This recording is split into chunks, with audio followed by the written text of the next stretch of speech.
Que diriez-vous de commencer la transmission d'aujourd'hui? Eh bien, la rue aurait été engloutie par la terre en quelques secondes, comme vous pouvez le voir. Heureusement, personne n'a perdu la vie, tout le monde va bien, mais il est vrai que, eh bien, les personnes présentes, les ouvriers qui se trouvaient dans cette zone, ont été en danger. Cela s'est passé en Chine. Passons à la transmission, parlons de tout ce qui se passe dans le monde. Préparez-vous, préparez votre café, car nous allons commenter toute la situation et, eh bien, les nombreux sujets que nous avons. Aujourd'hui, nous allons commencer avec ceci. Un effondrement à Shanghai lors des travaux du métro a suscité une alerte concernant la sécurité urbaine en Chine. Nous allons voir l'explication donnée par les officiels, mais aussi l'explication scientifique à ce sujet. Différentes images ont montré comment cela s'est produit avec des effondrements, et depuis les immeubles, on a pu voir comment la terre s'est ouverte sur cette avenue. Il semblerait que sous cette zone, ils construisaient une partie de ce qui serait le métro, du moins c'est ce que montrent les images. Sur certaines d'entre elles, on voit une sorte de rivière souterraine. Cela pourrait être les mêmes canalisations, mais c'est évidemment surprenant. L'effondrement s'est produit à l'intersection de Road et Liang Road L Road, où, selon les rapports, la transition entre le fait d'être plat et l'effondrement n'a duré que quelques secondes. Ils avaient déjà vu des fissures et savaient que la zone était dangereuse et instable. Heureusement, les gens ont pu arriver, certains savaient qu'ils étaient en proche et ne sont pas partis. Dans l'effondrement, une station de métro est en train d'être construite, ce qui a immédiatement déclenché des alertes concernant d'éventuelles défaillances structurelles dans les travaux souterrains. Les images montrent les ouvriers en train de fuir pendant que le nuage de poussière recouvre l'asphalte, et les scènes montrent des ouvriers qui fuient la poussière. Elle rapidement. Et c'est bien, regardez la taille des personnes, les images montrent les ouvriers alors que la poussière recouvre l'asphalte. Scène. Regardez si vous pouvez voir, ici c'est une personne, là-bas une autre personne, par là il y en a d'autres. Non, ça ce n'est pas une personne. Mais celle-ci oui, celle-ci oui. C'est hallucinant la taille, je ne sais pas si vous me voyez plus haut. On voit plusieurs personnes là-bas. Où ils sont ici, où ils ont réussi à courir, non? Regardez combien de fois. Combien de mètres il y avait vers l'intérieur de ce trou énorme, de cette doline ou de cet effondrement, les experts. Les images montrent les ouvriers fuyant le nuage d'asphalte. Les ouvriers fuient, le nuage de poussière recouvre l'asphalte. Les images montrent les ouvriers fuyant, le nuage de poussière recouvre l'asphalte.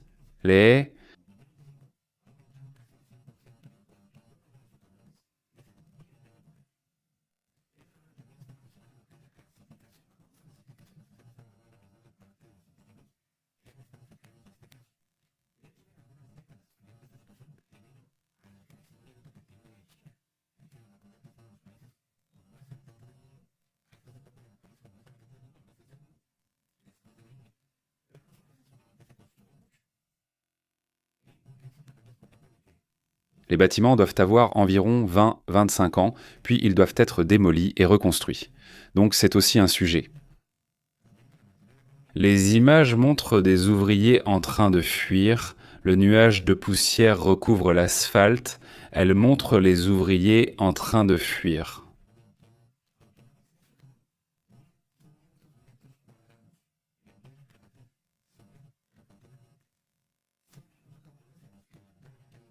Le nuage de poussière recouvre l'asphalte et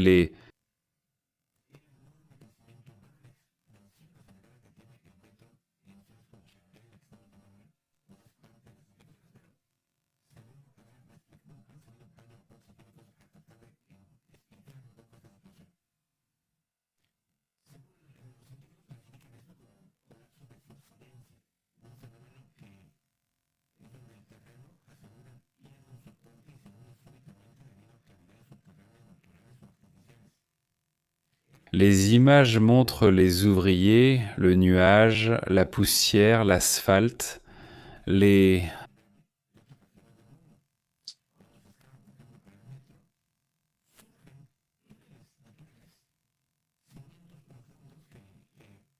reste simplement comme au bord de l'effondrement.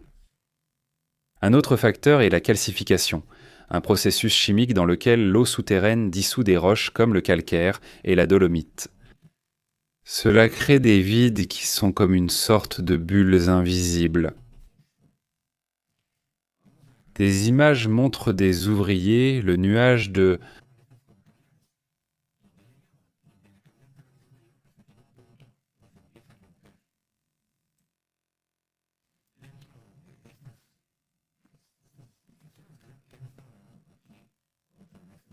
Des images montrent des ouvriers, le nuage, l'asphalte et les...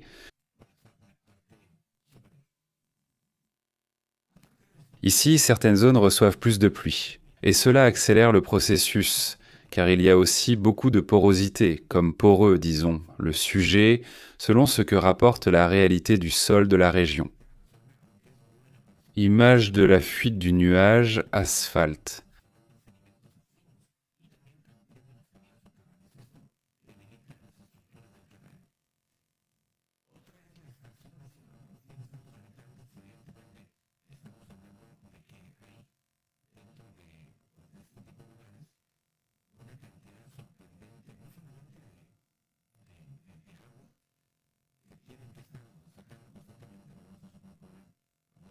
Les images montrent des ouvriers fuyant le nuage de poussière, d'asphalte et l'air.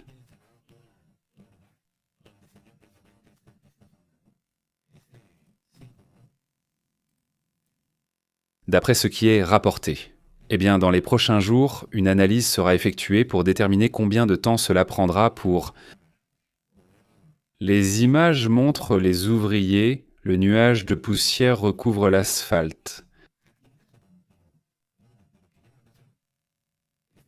Les scènes montrent que des dizaines de milliers de voitures passent par là chaque jour. Et au moins, ils devront faire un autre détour, un mouvement vers d'autres endroits. Un autre point qui attire également l'attention dans tout cela, c'est que les images montrent les ouvriers, la poussière recouvre l'asphalte.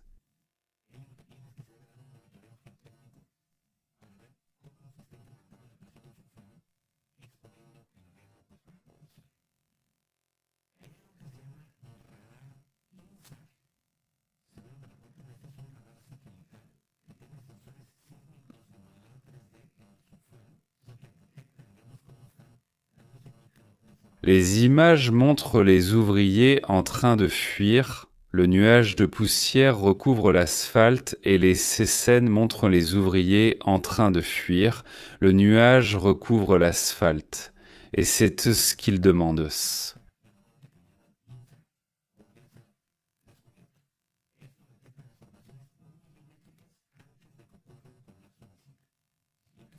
Et pas seulement à Shanghai, dans toutes les mégapoles, ici à Mexico, là-bas en Colombie, à Bogota, à Medellín. Des villes qui ont beaucoup d'humidité, qui ont beaucoup de bâtiments. Évidemment, il faut surveiller constamment cette situation. Bon, avant de continuer, laissez-moi juste saluer. Comment vas-tu, Nico John? Comment vas-tu, Sol Garcia, Francisco, Ars et Luis? Préparez votre café, ceux qui viennent d'arriver. Nous allons commencer directement, avec toutes les informations du jour, du moins jusqu'à présent, sur ce qui s'est passé. Et bon, ce ne sera pas une vidéo courte, donc... Eh bien, je vous remercie. Évidemment, en surveillant constamment cette situation, ce qui se passe au Venezuela, en Iran, ce qui se passe en Europe, avec l'OTAN et bon, plusieurs autres sujets aussi, eh bien, intéressant sur ce qui se passe en ce moment. Au milieu de tout cet effondrement, au milieu de toutes ces informations, la communauté scientifique s'accorde au moins sur un point. Évidemment, être en train de surveiller constamment cette situation.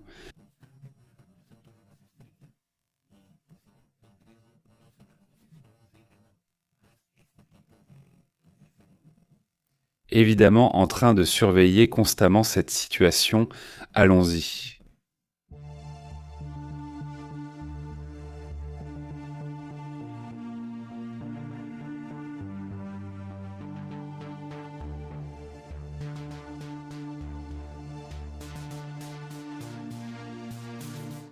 L'héritier du Shah d'Iran, demande qu'une attaque soit menée contre l'Iran. Il demande que l'attaque ait lieu maintenant ou jamais. Il demande que ce soit une attaque rapide, mais il dit que c'est nécessaire. Passons aux détails, car en ce moment, il semble qu'une négociation soit sur le point d'avoir lieu. Que ce soit au moins pour le Shah et pour d'autres, pas seulement pour lui, pour d'autres.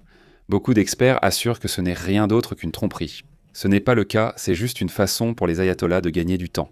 Et là, il y a déjà la Turquie, il y a aussi les États-Unis eux-mêmes, apparemment en train d'entrer dans une possible négociation. L'héritier du Shah, Reza Pahlavi, demande aux États-Unis une attaque militaire ciblée. Alors que des milliers de personnes continuent de mourir lors des manifestations qui ont lieu en Iran, Washington renforce sa présence au Moyen-Orient. Alors que ce genre de négociation a lieu, il y a en même temps des mouvements militaires assez importants, comme dans l'État de Louisiane. Très bonne soirée, Sol Garcia. Comment allez-vous? Comment ça s'est passé? Comment ça va? Dans le cadre de ce que demande le Shah, de cette déclaration qui a été faite d'ailleurs lors d'une conférence de sécurité à Munich et rapportée par l'hebdomadaire allemand Der Spiegel, il affirme: Pahlavi, qui qualifie les manifestations massives de janvier de révolution, a assuré qu'il n'y a pas de retour en arrière dans ce mouvement d'opposition. Selon Human Rights Watch, cette organisation a rapporté qu'ils ont déjà, jusqu'à présent, recensé et vérifié avec noms et prénoms 7002 personnes.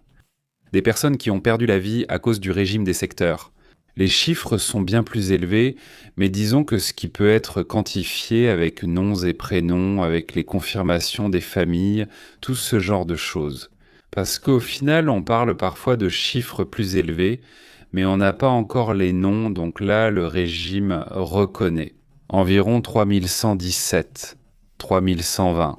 C'est à peu près le dernier chiffre, même s'ils savent qu'il y a des milliers d'autres qui se trouvent actuellement dans les morgues. Pahlavi affirme que le régime est discrédité et ne bénéficie pas du soutien de la majorité de la population.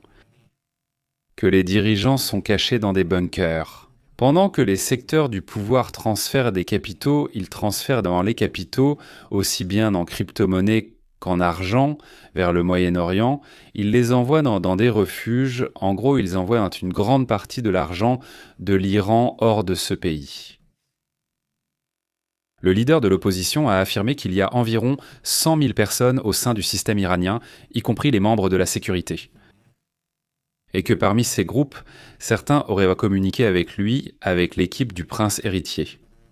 C'est-à-dire qu'il y a déjà un secteur au sein du gouvernement, parmi les 100 000 personnes qui composent le gouvernement, qui est déjà en train de parler, d'essayer de parvenir à un accord avec Pahlavi lui-même, d'essayer.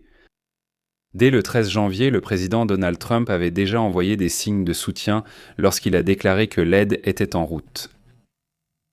Des paroles qui ont été interprétées par Pahlavi lui-même et par les Iraniens comme un signe que Donald Trump allait effectivement agir. Cette fois-ci, le Premier ministre Benjamin Netanyahou fait pression pour que Washington adopte une position plus ferme face à Téhéran. En même temps, l'Abraham Lincoln a été envoyé et est en route, mais il mettra 2 à 3 semaines pour arriver. Le juge est George Bush, un autre porte-avions. Merci d'avoir regardé la vidéo. Le sujet n'est pas clair, parce que c'est comme ça, dans le style de Donald Trump. Ce n'est pas une grande ambiguïté constante. Inutile de mentionner les ayatollahs qui l'utilisent aussi comme stratégie. Des responsables iraniens ont confirmé des échanges indirects de messages avec les États-Unis. Et en même temps, la Turquie. Washington et l'Iran montrent, selon eux, une réelle volonté de négocier la diplomatie internationale. Le ministre turc des Affaires étrangères, Hakan Fidan, a affirmé que les États-Unis et l'Iran sont déjà prêts à faire des concessions. À sacrifier quelque chose, disent-ils, pour un accord nucléaire, ce qui pourrait avoir un impact énorme sur les tensions géopolitiques. Et c'est une mauvaise nouvelle pour ceux qui ont manifesté et pour les familles qui ont perdu leurs enfants, etc. Eh bien, il n'y aurait pas de changement de régime, n'est-ce pas? C'est-à-dire si c'est vraiment comme on le dit en Turquie, bien sûr. La Turquie estime que maintenir le canal diplomatique ouvert est déjà une avancée stratégique. Le ministre turc souligne que les négociations ne devraient pas s'étendre au programme de missiles iraniens, ce que l'Iran ne veut tout simplement pas. Autrement dit, ils disent « D'accord, je cède sur la question nucléaire, je n'ai pas d'armes nucléaires, mais je vais garder les missiles balistiques. » Parce que ce qu'Israël demande, c'est de réduire le nombre de missiles balistiques à seulement 1500, qu'ils ne puissent pas en avoir plus de 1500. Et ça, c'est la ligne rouge qu'impose maintenant l'Iran, d'en avoir la quantité qu'ils veulent et de ne pas les limiter. En ce sens, il y a déjà eu un accord en 2015 qui a ensuite été rompu, c'était avec Obama, puis il avait été rompu avec Trump, et ensuite avec Biden, il n'a pas été repris. Autant Trump que Biden ont imposé des restrictions aux Iraniens, et ensuite il y a eu la guerre de juin, la guerre des 12 jours, n'est-ce pas? Donc cette rupture semble avoir une solution possible. D'après ce qu'ils disent, la Maison-Blanche confirme que Washington insiste pour négocier avec Téhéran tout en renforçant la présence militaire. En même temps, cela envoie aussi un double message. C'est déjà la 7e rencontre entre les deux dirigeants, entre Netanyahou et Trump, entre Israël et les États-Unis. À ce sujet, nous discuterons bientôt. Comment s'est déroulée la rencontre, ce qui s'est passé et ce qu'ils se sont dit, du moins selon vos informations. L'opération Marteau de minuit semble pouvoir s'étendre à une opération Marteau de zéro, et dans un de ces cas, ça pourrait devenir intense ce sujet.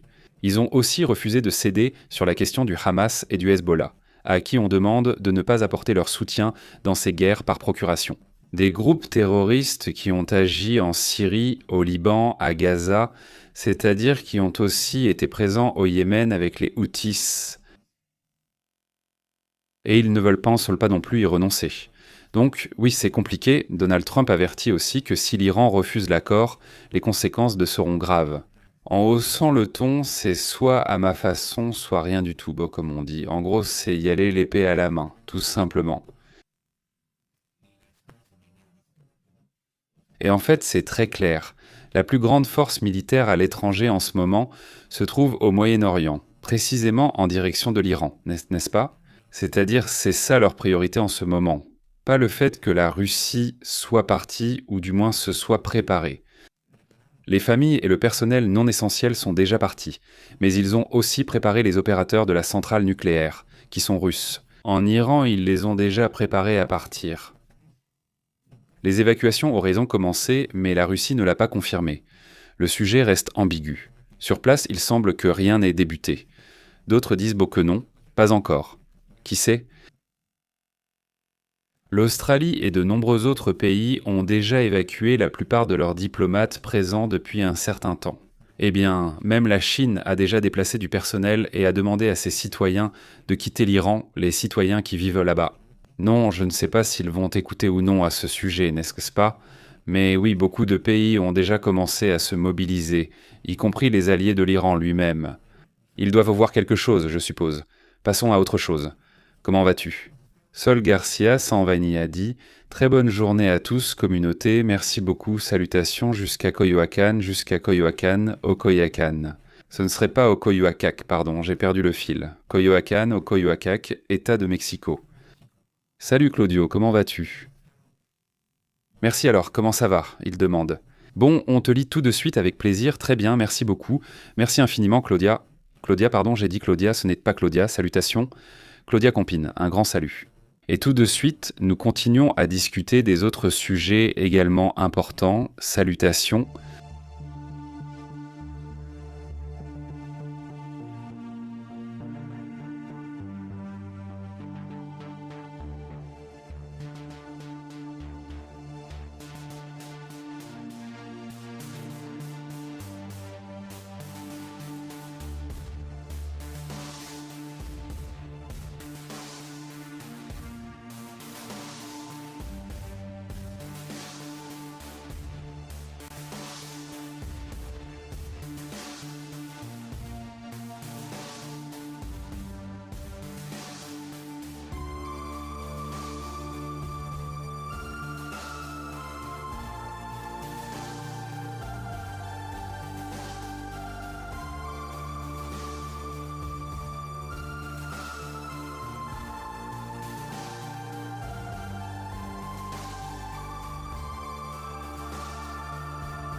Salutations.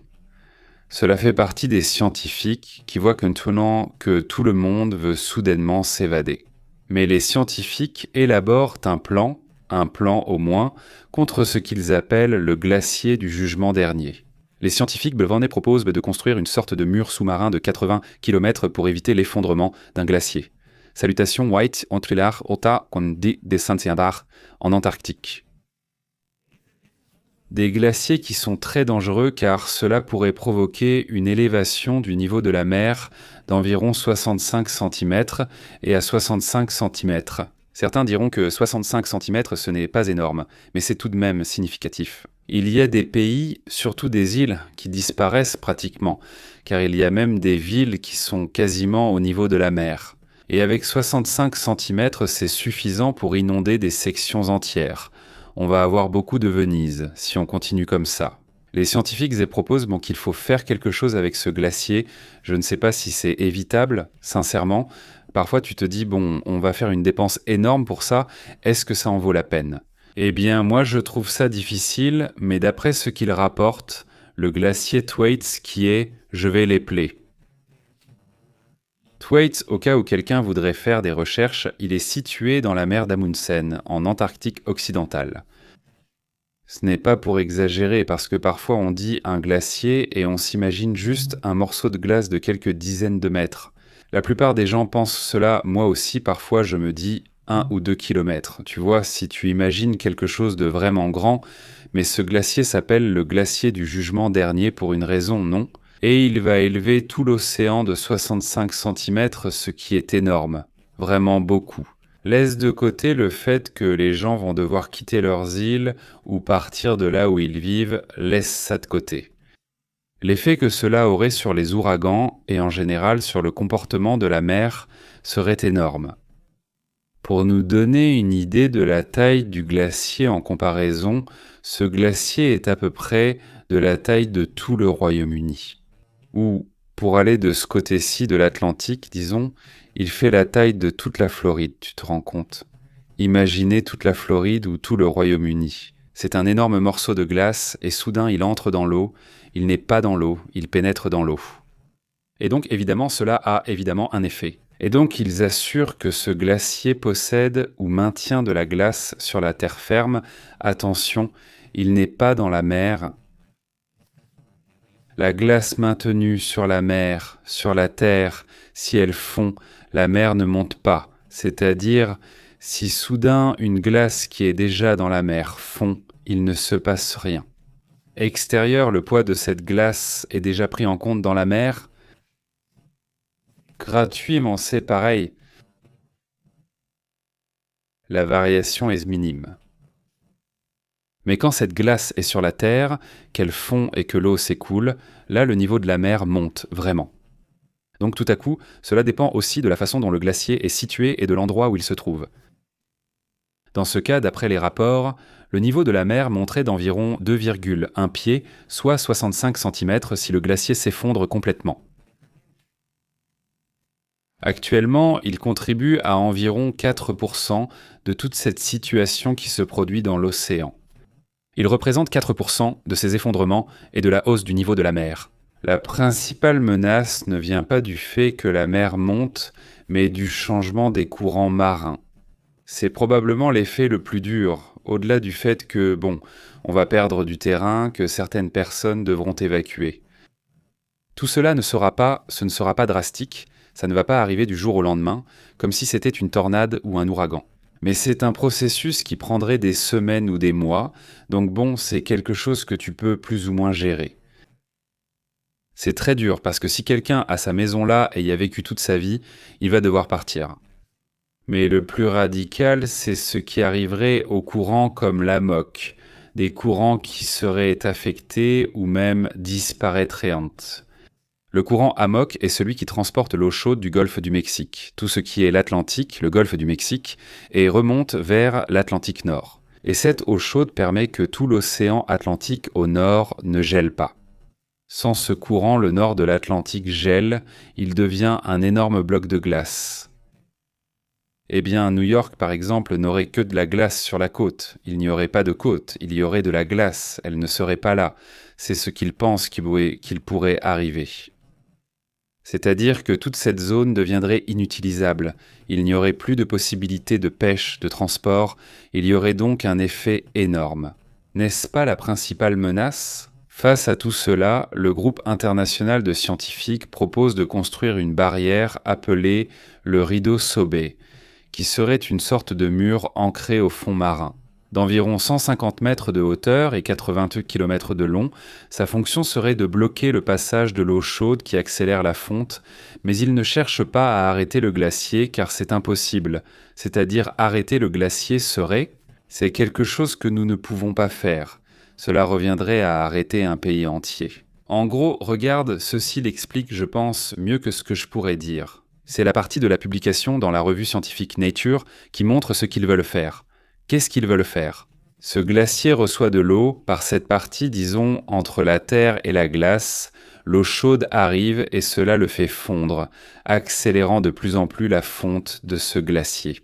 Ce qu'il propose, c'est que tout ce pan de muraille va arrêter les eaux chaudes, n'est-ce pas ? Donc, en arrêtant les eaux chaudes, en théorie, tu empêches que cela s'effondre. Au moins pendant un certain temps, tu empêches que cela s'effondre, n'est-ce pas ? Sa fonction est de bloquer le passage de l'eau chaude qui accélère la fonte des glaciers. Le coût serait, regardez le coût, 80 milliards de dollars. Mais ses promoteurs assurent que les dégâts qui seraient causés si on ne fait rien s'élèveraient à des milliers de milliards de dollars dans le monde entier. Donc, soit on dépense 80 milliards de dollars pour cela, soit on devra dépenser des milliers de milliards de dollars à l'échelle mondiale. Si l'autre scénario arrive, non ? Les modèles préliminaires suggèrent que la fonte pourrait être réduite jusqu'à 10 fois dans certaines zones, même si cela devrait continuer à être analysé. Je trouve difficile que les pays veuillent investir dans ce genre de choses, surtout ensemble. Quel serait mon bénéfice ? Non, ils ne le voient pas. Les chercheurs de l'université Mossad qualifient cette idée de possible distraction face aux véritables solutions. Et c'est là que le sujet commence. Non, il dit que tous les scientifiques ne sont pas d'accord. Réduire drastiquement la pollution aurait un meilleur effet, dit ce scientifique de l'université Monash. Non. C'est-à-dire, ils disent à quoi sert de mettre cette barrière si nous continuons à générer les mêmes polluants et les mêmes problèmes, non ? Qu'est-ce qui se passerait si cela arrivait ?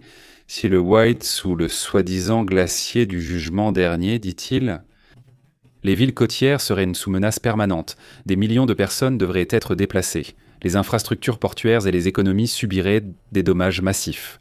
L'effet domino sur la calotte glaciaire antarctique pourrait multiplier l'impact et, si ce morceau s'effondre, faire fondre encore plus, c'est-à-dire avoir un effet encore pire.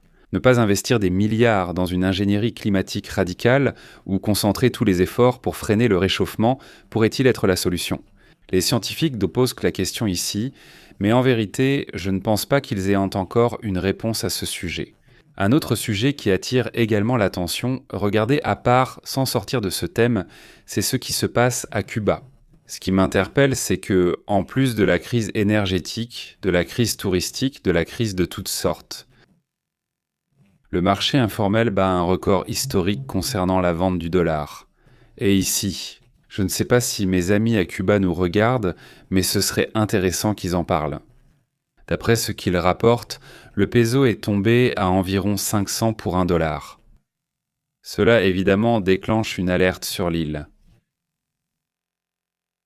D'après ce qu'il rapporte, le salaire moyen sur l'île tourne autour de 7000 pesos cubains, ce qui équivaut à environ $14 au taux de change informel. Une simple boîte d'œufs coûte environ 3000 pesos, imaginez. C'est presque la moitié du salaire mensuel. Le taux de change réel se négocie dans des groupes privés et des réseaux personnels, bien au-dessus du taux officiel.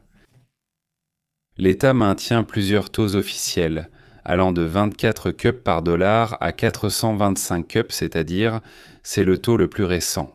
Et donc ce que cela montre, c'est qu'il y a un effondrement du prix du peso. Le président des États-Unis, Donald Trump, a annoncé qu'il n'enverrait pas de pétrole, que c'est immédiat, dès maintenant.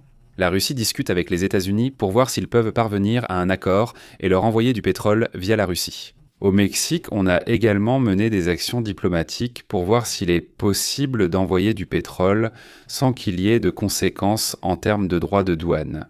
Mais pour l'instant, il n'y a aucun rapport confirmant que cela va se produire. Donc, en attendant, il n'y a pas d'essence, donc pas d'électricité, et par conséquent, de nombreuses zones n'ont pas d'eau. Et donc, la nourriture ne peut pas être mise au réfrigérateur, n'est-ce pas? C'est-à-dire que tu consommes ce qu'il y a, ce que tu as, et voilà, parce que c'est compliqué.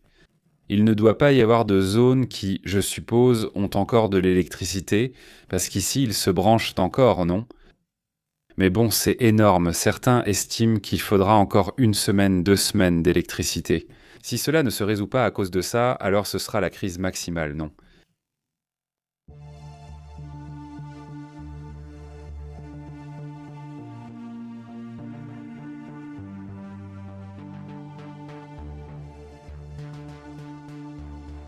Regardez ce que c'est. Ce mouvement devient de plus en plus impressionnant.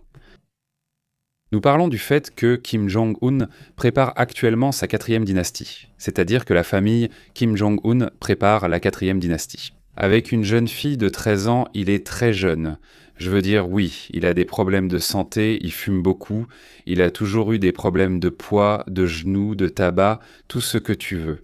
Je ne sais pas s'il a un autre problème grave, mais je suppose que oui, parce qu'il est très jeune. Et voilà. Maintenant, il prépare au maximum sa fille de 13 ans qui ne fait déjà plus son âge. 13 ans, elle ressemble déjà à une femme, n'est-ce pas? Cela attire l'attention, hein. Allons dans le détail de ce qui se passe, mais cela déclenche des alertes à cause de ce qui pourrait se passer en interne. La Corée du Sud a averti qu'il existe un rapport de l'Agence nationale de renseignement sud-coréenne qui affirme que Kim Jong-un serait en train de consolider sa fille comme successeur, le pouvoir en Corée du Nord, de manière très intense, comme si quelque chose était sur le point de se produire. Selon le parlementaire Liu Song-kyung, l'évaluation a changé. Auparavant, on disait que Kim Jo-ae était en formation. Maintenant, elle serait déjà en phase d'être nommée officiellement comme héritière. Cela impliquerait le début formel de la 4e génération dynastique du régime trans. Kim Il-sung, Kim Jong-il, Kim Jong-un, qui est celui actuellement au pouvoir. Et maintenant, ce serait elle qui suivrait, n'est-ce pas? Kim Jo-ae? L'adolescente a considérablement augmenté sa présence publique. Elle n'apparaît plus comme une enfant, mais comme une dame, littéralement. Vous pouvez le voir là, n'est-ce pas? Et c'est cela. Elle est passée de l'apparence d'une petite fille toute innocente à celle qui va attirer le regard des Young, des Kim Jong-un. Les médias d'État commencent déjà à la décrire comme la fille bien-aimée, ou encore les médias d'État l'appellent la grande guide.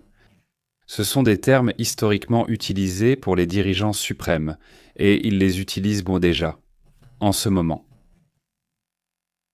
La récente apparition au palais d'Encom Sound, mausolée des dirigeants historiques, a été interprétée comme un geste symbolique de légitimité dynastique.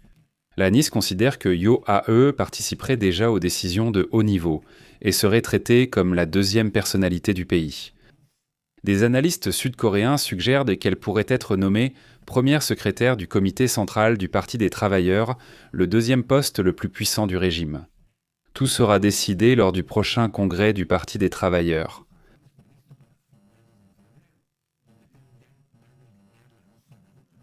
C'est à ce moment-là qu'ils sont censés annoncer quelles sont les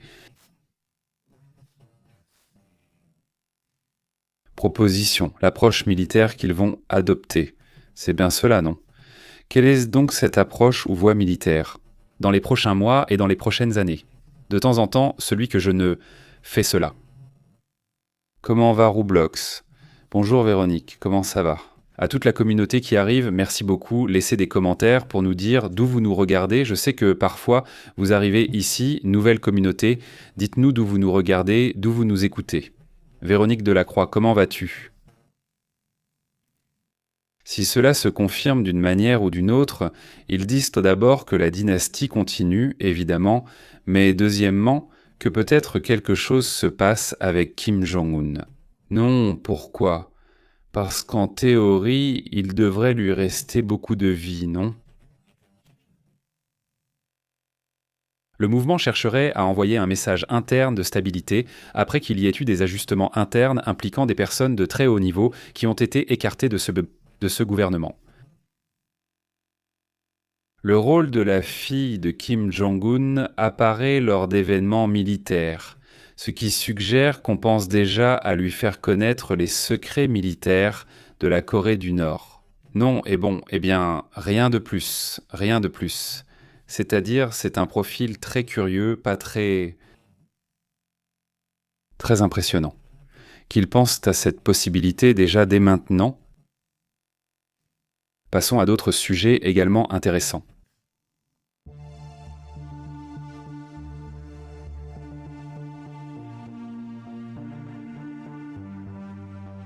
Regardez, cette image circule. C'était hier soir.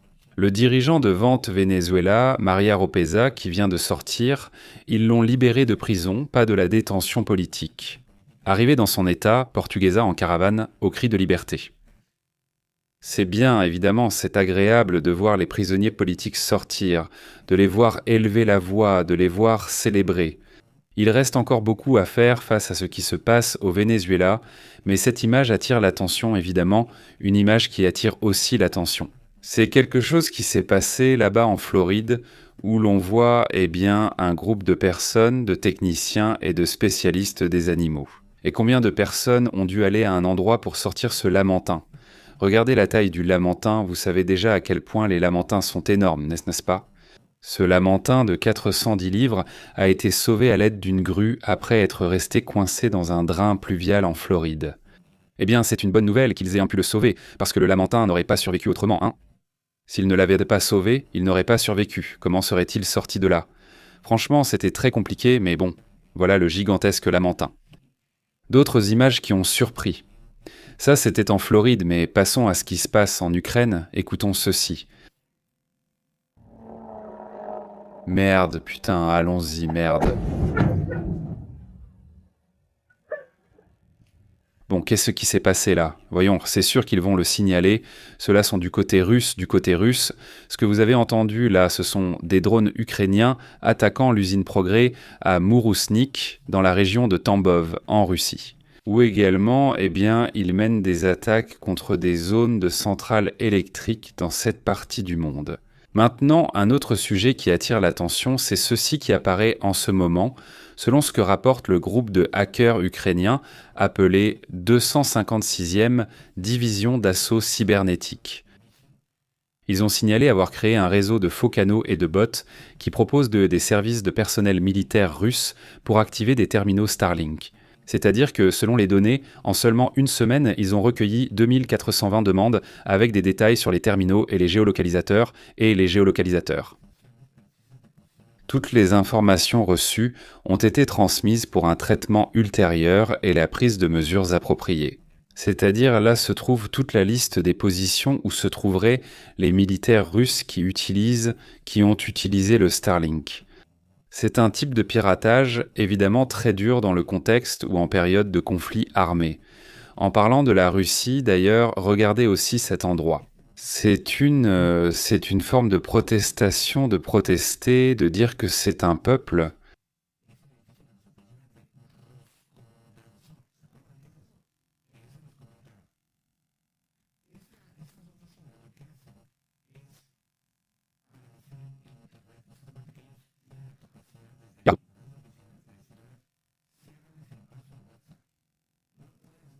C'est que la cohorte bloque tout. Telegram bloque l'accès à YouTube, alors ils ont commencé à bloquer l'accès à tous ces réseaux. Et ce n'est pas suffisant pour contrôler. Alors, les Russes, ce sont des Russes, ils vont là-bas et mettent des chaînes au personnel pour les enfermer, comme une protestation contre cette situation. Parce que le gouvernement russe devient de plus en plus radical dans sa façon d'opérer. Un peu comme Kim Jong-un, un peu comme la Corée du Nord pour contrôler toute l'information, et c'est tout.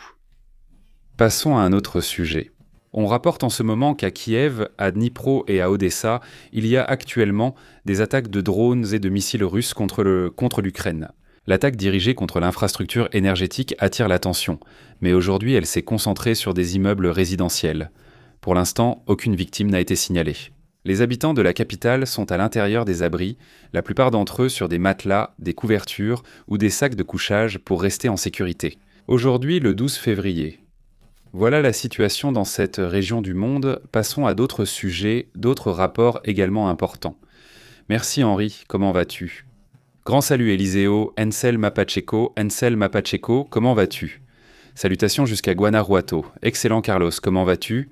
Salutations jusqu'en Israël. À toute la communauté, dites-nous d'où vous nous regardez, merci Carlos, jusqu'en Argentine. Amanda, nous sommes à Monterrey. Monterrey au Mexique, dans le nord-est mexicain. Abordons un autre sujet important.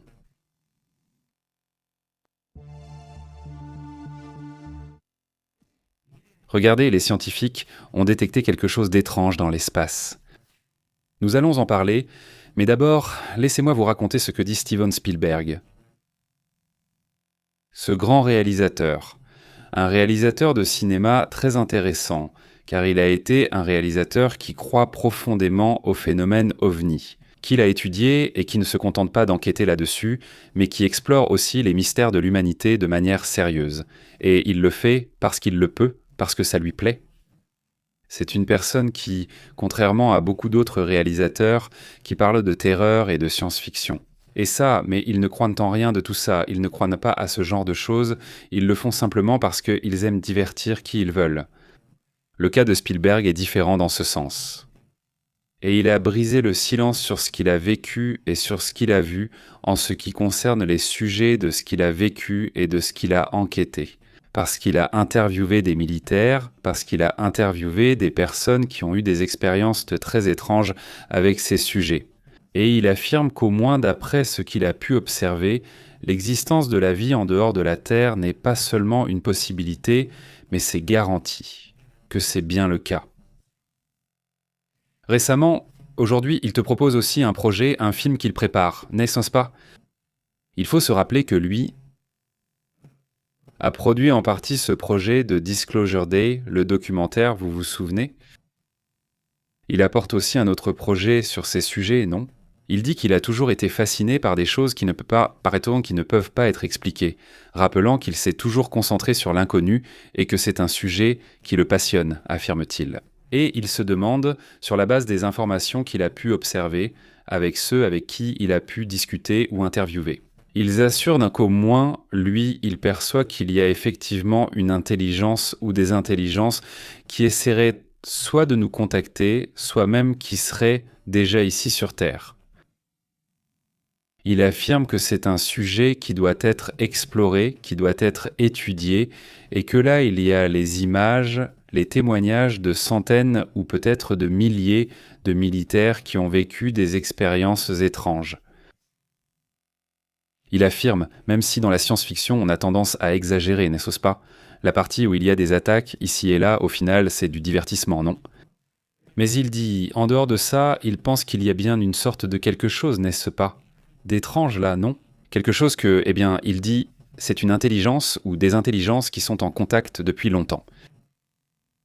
Un autre sujet qui attire aussi mon attention, c'est ce qu'un groupe scientifique est en train d'étudier en ce moment. Ils affirment qu'il y a, un contact. Une sorte d'enregistrement qui a été signalé par un pilote colombien. Nous allons le voir tout de suite, et il y a aussi une enquête menée par des astronomes, ce qui attire beaucoup mon attention parce qu'au final, on cherche à découvrir comment fonctionne l'espace.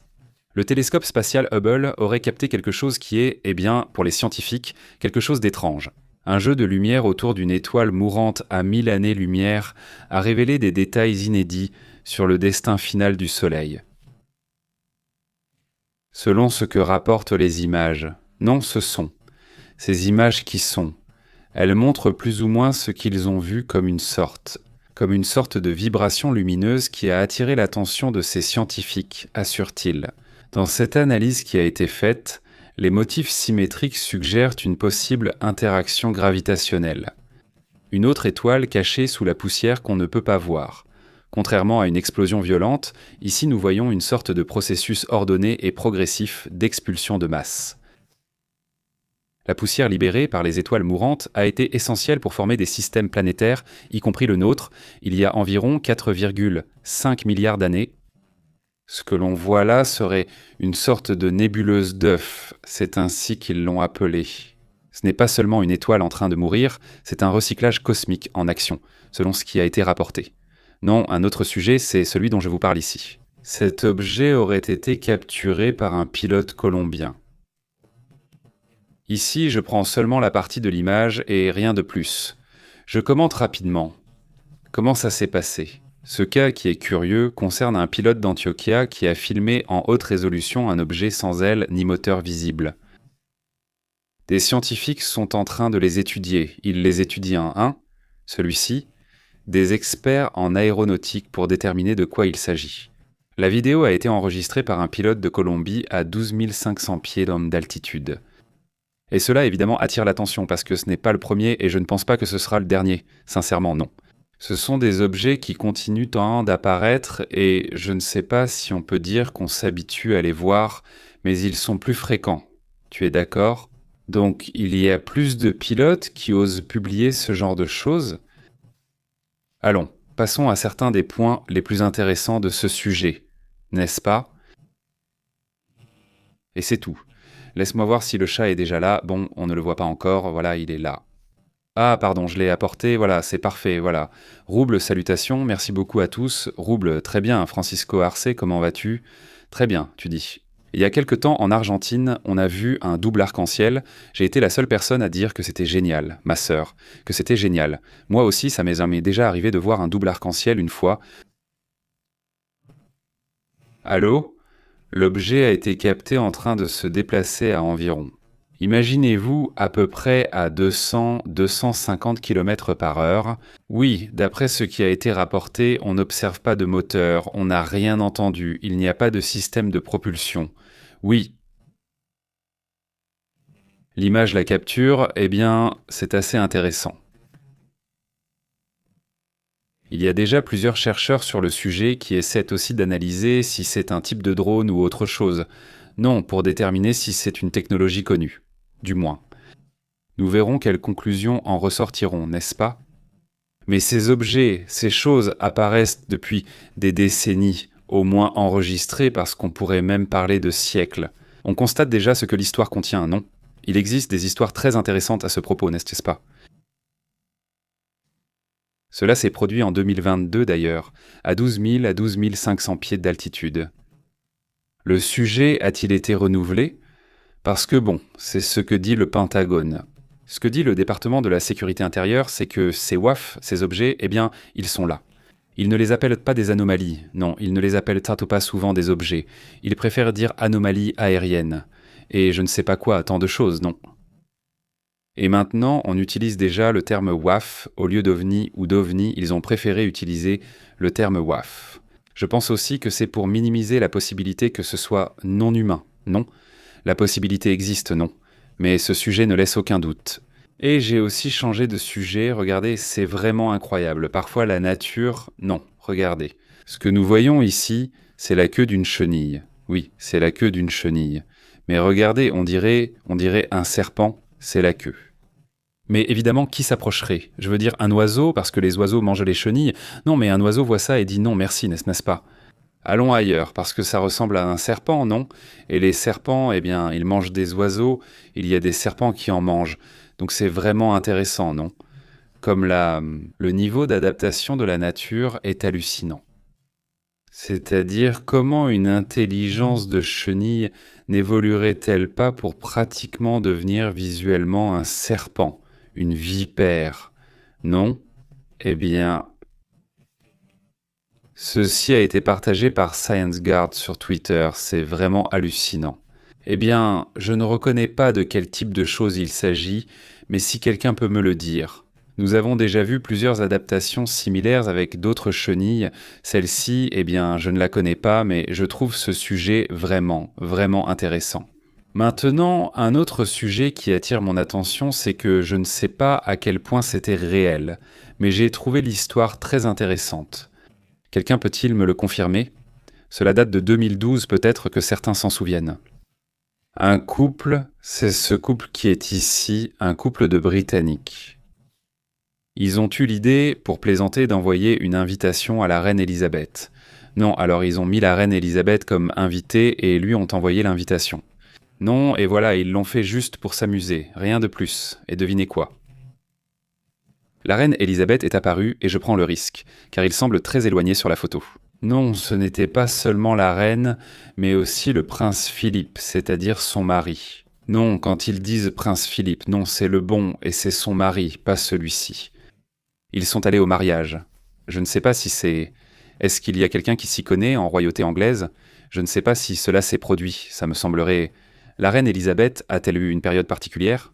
Je ne sais pas, c'est peut-être le service marketing du royaume ou quelque chose comme ça qui a fait ça.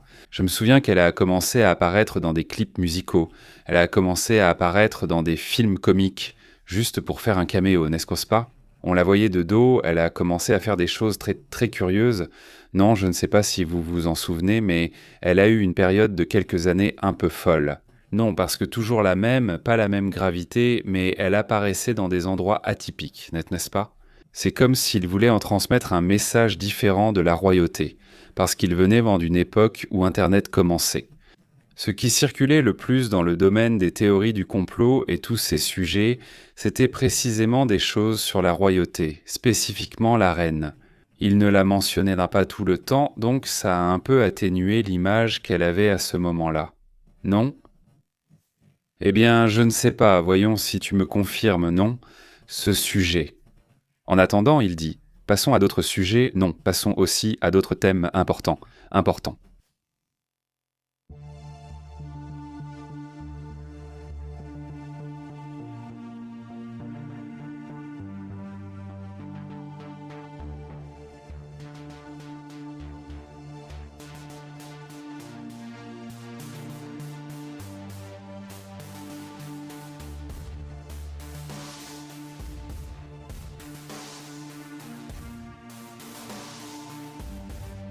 Regardez, il y a eu un séisme de magnitude 6,2. Je pensais que c'était 6,1 ou 6,2. Cela s'est produit au Chili et ce n'est pas très profond, C'est-à-dire parce qu'en fait, au Chili, il y a parfois des séismes qui se produisent à 300 km sous terre, donc ce n'est pas très loin, non. Mais cette fois-ci, il est à 39 km sous terre. Alors moi, au final, vous savez, non? Le Chili est un pays hautement sismique. C'est un séisme qui s'est produit au sud-est du parc Frei Jorge. Oui, alors passons aux détails. Non? Parce qu'en tout cas, le Pacifique, spécifiquement le Chili, l'Équateur, le Mexique, le Pérou, n'est-ce pas? Ce sont des pays qui ont énormément de séismes. Et je crois que le Chili est l'un de ceux qui en ont le plus, et parmi les plus intenses. N'est-ce pas? Aussi, il y a une préparation que j'ai eue pendant des décennies sur ce qu'il faut faire face au séisme et au tsunami. On ne va pas entrer dans les détails, n'est-ce pas? Un fort séisme aurait été ressenti ce matin dans la région de Coquimbo. Les autorités écartent déjà le risque de tsunami. Il est écarté, mais ils maintiennent une surveillance active, selon ce qui est rapporté. D'après ce que l'on sait, aujourd'hui, jeudi 12 février, ce séisme a été signalé dans le nord du Chili. Provoquant de l'inquiétude dans plusieurs régions et étant ressenti dans des provinces, même en Argentine, proche de la cordillère, le mouvement sismique a eu lieu vers 10h34 locales. Selon le rapport préliminaire du Centre sismologique national, l'épicentre est situé à 15 km au sud-ouest du parc national Forêt-Frais, dans le nord du Chili. La profondeur a été estimée à 33 km, ce qui le classe comme un séisme de profondeur intermédiaire, perceptible dans de vastes zones. Le phénomène a été ressenti entre les régions chiliennes d'Atacama et de Ñuble. Selon les premiers rapports des citoyens, il a effectivement été ressenti de façon intense dans certains endroits. Le Service national de prévention et de réponse aux catastrophes a informé que les caractéristiques du séisme ne réunissent pas les conditions nécessaires pour générer un tsunami. Non, ça, eh bien, évidemment, c'est une bonne chose qu'il ne provoque pas de tsunami, donc c'est bien. Jusqu'à présent, au moins, aucun dégât structurel ni aucune victime n'ont été signalés. Non, pour l'instant, c'est l'information que j'ai. Il a été ressenti du côté argentin, à Mendoza, à San Juan, à La Rioja, à San Luis, des provinces proches de la cordillère des Andes. Selon le rapport, cela aurait été ressenti là-bas, n'est-ce pas? D'après ce que l'on sait. Comment vas-tu, José Zaraté? Salutations à toute la communauté qui arrive, merci beaucoup de nous accompagner. Roche-Élysée, comment ça va? Le pays possède l'un des historiques sismiques les plus actifs de la planète, y compris ce séisme de 1960. Le séisme, pas celui de 9,5 impressionnant, non, à Valdivia. Et bien sûr, c'est instrumentalement parlant le séisme le plus puissant jamais enregistré dans l'histoire jusqu'à présent, instrumentalement parlant, c'est vraiment quelque chose de formidable, non? On peut aussi citer des événements récents comme le tremblement de terre de 8,8 en 2010 dans la région du Maule, celui de 8,3 en 2015 à Coquimbo, tous deux ont provoqué un tsunami. D'ailleurs, cette fois-ci, eh bien non. On enregistre des milliers de séismes chaque année, n'est-ce pas? Et cette fois-ci, c'était un séisme vraiment intense, n'est-ce pas? Il explique que de nombreux objets visibles dans le ciel sont des faisceaux lumineux croisés, séparés par des kilomètres et paraissent tridimensionnels. Celui-ci dit que, pour donner un effet tridimensionnel, il faut voir le rayon de lumière, et plusieurs rayons doivent apparaître en même temps. Sinon, il n'y a pas moyen que cela paraisse tridimensionnel. La seule façon, donc, c'est d'avoir plusieurs rayons en même temps pour générer ou que cela ressemble à une projection. Mais il faut voir le faisceau de lumière. Sans le faisceau de lumière, il n'y a aucune possibilité. Comme au cinéma, non. Autrement dit, s'il y en a, surtout dans des environnements nuageux où l'on pourrait projeter, il devrait y avoir un faisceau lumineux, non. C'est la seule façon. Si tu vois un objet, l'objet est là, non. Si tu vois le faisceau, ce n'est pas un objet, mais de la lumière. Avec une projection, non, mais il n'y a aucun moyen que cela soit projeté sur un nuage sans un faisceau de lumière. Non, il n'y a aucun moyen pour ça. Simplement parce que la lumière rebondit sur toutes les petites gouttes avant d'arriver là où elle va rebondir. Au final, non, donc voilà un grand salut. Il dit « Bon, en parlant de ça, juste pour conclure ce sujet, les autorités réitèrent tout simplement qu'il faut suivre les protocoles, n'est-ce pas? Appeler la famille pour vérifier si tout va bien, c'est tout. Heureusement, le sujet ne va pas plus loin. » Un autre sujet qui attire aussi l'attention et qui est impressionnant, c'est la méga panne d'électricité qu'il y a eu en France. Qu'il y a en France, je ne suis pas sûr du rapport. La France a connu, une situation chaotique aujourd'hui, puisque 900 000 personnes, non. 900 000 foyers, pas des personnes, donc plusieurs millions de personnes. 900 000 maisons et commerces se sont retrouvés sans électricité, cela après la tempête Niels, selon les rapports. Nous allons voir comment se présente ce sujet, mais allons aussi à la carte pour voir si on peut encore apercevoir, oui, c'est encore bien visible cette méga tempête, enfin cette tempête. Les Français y font face en ce moment. Avec cette situation, n'est-ce pas, où nous allons regarder un peu plus en détail comment cela impacte-t-il. Voilà, c'est toute cette zone. Nous allons voir, la tempête est en train de passer là. D'après les rapports, les rafales ont atteint jusqu'à 160 km/h. Alerte rouge dans 5 départements de France et coupure massive d'électricité dans la partie, surtout au sud, tandis que l'Espagne active également les urgences. D'après les rapports, la tempête Niels a déclenché une situation critique dans le sud de la France, ayant déjà causé la mort d'une personne. 900 000 foyers sont privés d'électricité et de multiples interruptions des transports et des services de base ont eu lieu. Un conducteur de camion est décédé après la chute d'une branche d'arbre près de Dax, dans le sud-ouest de la France, au milieu de rafales dépassant les 160 km/h. C'est vraiment très fort, ça. 160, ce serait l'équivalent d'une catégorie 1, non? Oui, c'est impressionnant, non? Salutations, Rodrigo. Jusqu'au Chili, comment vas-tu, Élysée? Jusqu'en Espagne, il dit « L'Espagne sera entière, on dirait la Galice. Il pleut à verse, dit-il. » Élysée, salutations. Élysée, regarde, rien de plus. Salutations, c'est super, c'est par là que tu vis. Regarde. C'est-à-dire, nous sommes déjà avec une tempête terrible, n'est-ce pas?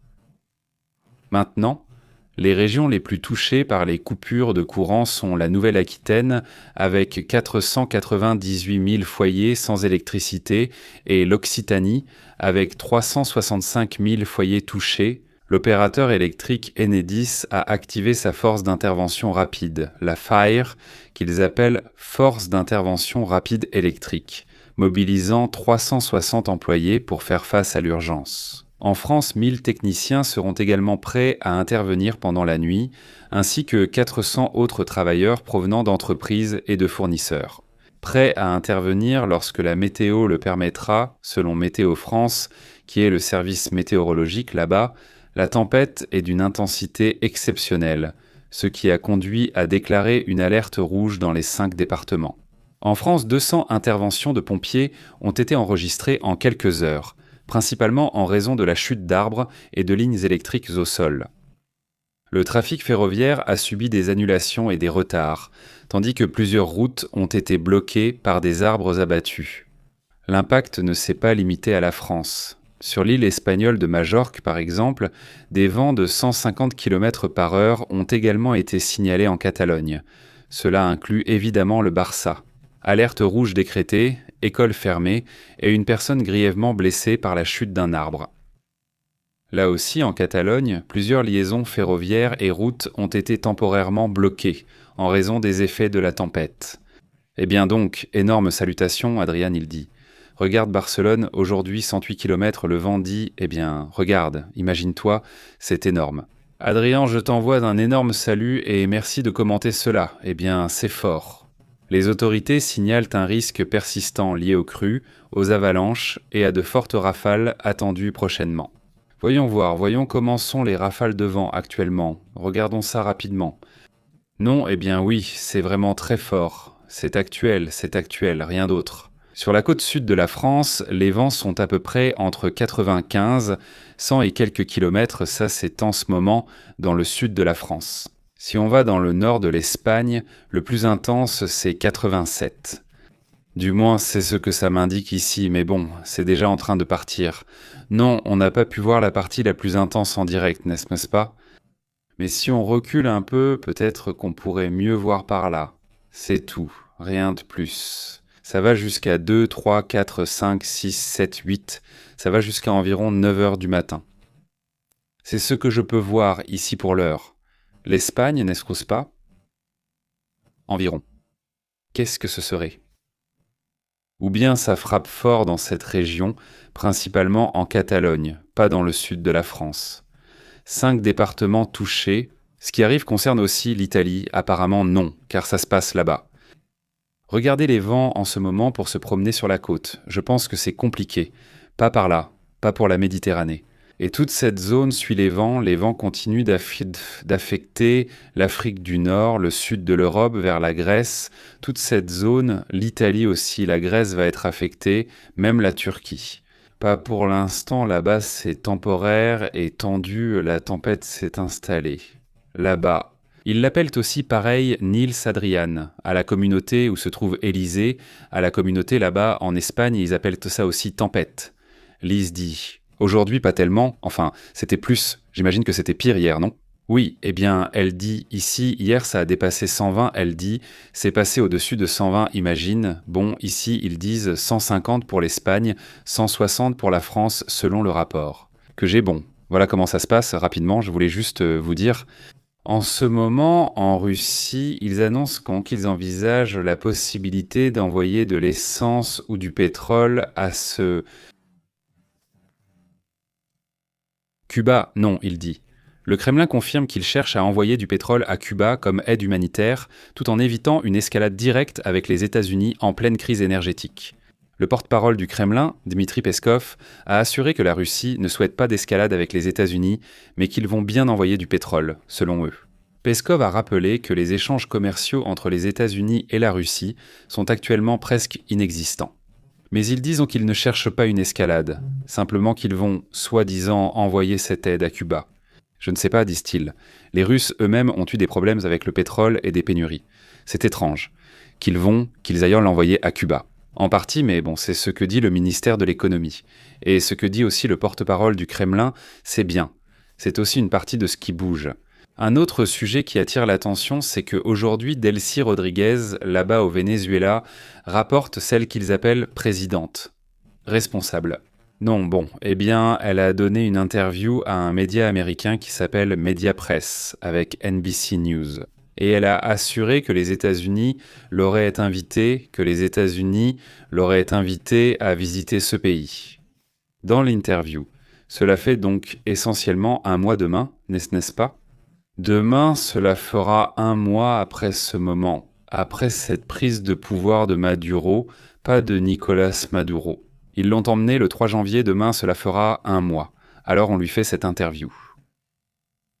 Maduro est accusé de trafic de drogue et d'armes, avec son épouse Celia Flores. Vous ne vous rappelez pas, à New York? Eh bien, il a donné l'interview avec Delcy dans ce média, et sûrement nous verrons des réactions de la part des États-Unis sur ce sujet. Maintenant, est-ce qu'il ira aux États-Unis? Ce serait très étrange, non? Ce ne serait pas bizarre que Delcy soit à la Maison-Blanche et qu'en même temps, Maduro soit en prison. Ce n'est pas un sujet là. Curieux. Bon, passons donc à d'autres sujets importants. Que se passe-t-il?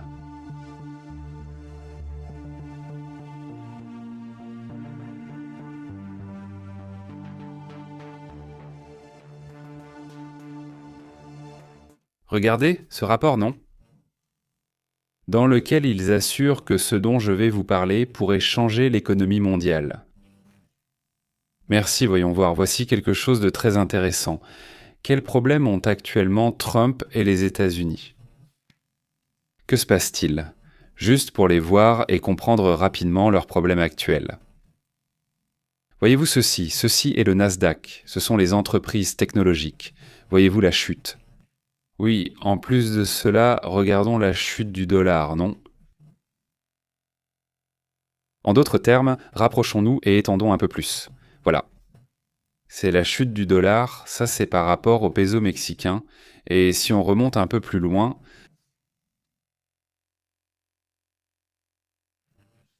la chute vient de bien plus loin. Vous voyez où était le dollar, il a même valu jusqu'à 25 pesos. Et maintenant, il vaut 17 pesos. Oui, pour l'euro, c'est à peu près pareil, on ne va pas trop s'en approcher non plus. Non, je veux dire, ça vaut un peu plus, ou à peu près pareil, comme l'euro. En ce moment, un dollar équivaut à 83 centimes d'euros. Bon. Le dollar était faible et c'est évident. La Chine et la Russie disent avoir ce truc des BRICS et qu'ils vont devenir plus forts que le dollar. Eh bien, il se trouve qu'en ce moment, la Russie envisage de revenir au dollar. Et cela, évidemment, déclenche les alertes du BRICS. Pour commencer, ce ne sont pas tous ceux qui venaient en... Et bon, on disait que le dollar allait disparaître et je ne sais quoi, mais maintenant il se trouve que la Russie veut le dollar et veut opérer en dollars. Un accord est actuellement planifié et mis en place entre la Russie et les États-Unis. La Russie envisage actuellement de revenir au dollar comme partie d'un large partenariat économique avec Donald Trump. C'est ce que rapporte Bloomberg. Les États-Unis et la Russie travaillent ensemble sur un matériau combustible, c'est-à-dire du pétrole. Plus précisément, il y aura également des investissements conjoints dans le gaz naturel, des partenariats pétroliers en haute mer et des matières premières critiques. Cela générerait d'énormes profits pour les compagnies pétrolières et les entreprises énergétiques américaines, et cela marquerait le retour de la Russie dans le système économique mondial. Cet accord, s'il se concrétise, en ferait partie. Mais la paix pour l'Ukraine, non, alors pourquoi? D'un côté, cela stimulerait l'économie de la Russie, cela stimulerait l'économie des États-Unis et, au départ, cela laisserait l'Ukraine en paix. Alors, ce seraient trois choses de très intéressantes, et ici la question serait, quel sera le pari de l'Europe? N'est-ce pas? C'est-à-dire, quel sera-t-il? Au cas où Bloomberg aurait raison et que cela soit convenu, eh bien, quelle sera la position de l'Europe à ce sujet? Non, je suppose, d'après ce que je vois.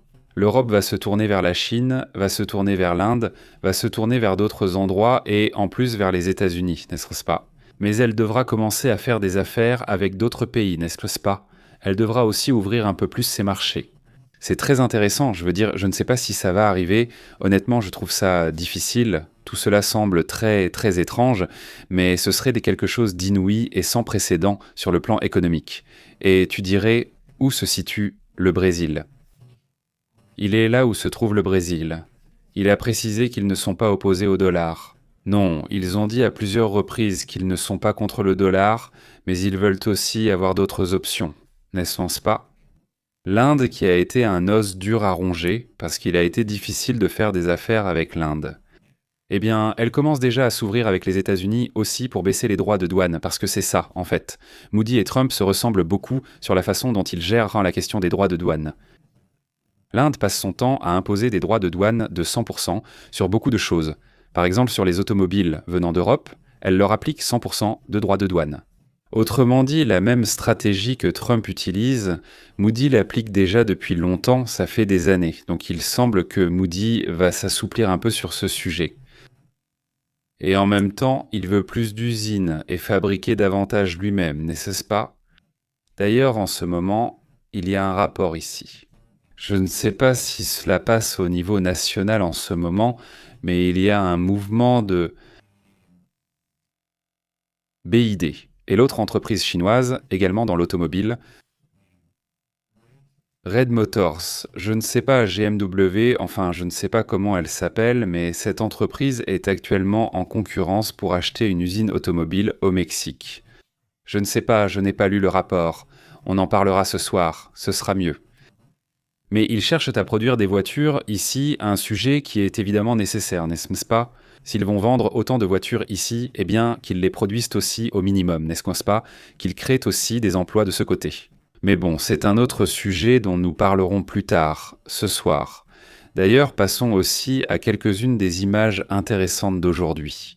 Ce commentaire de la première ministre du Danemark me semble intéressant. Écoutons.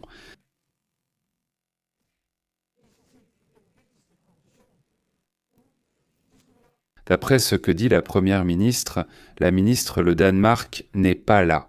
Matt Fickersen dit « Nous n'aurions jamais dû devenir dépendants du pétrole et du gaz russe. Mais il dit aussi que c'est une erreur d'être devenu dépendant de la Chine, dit-il.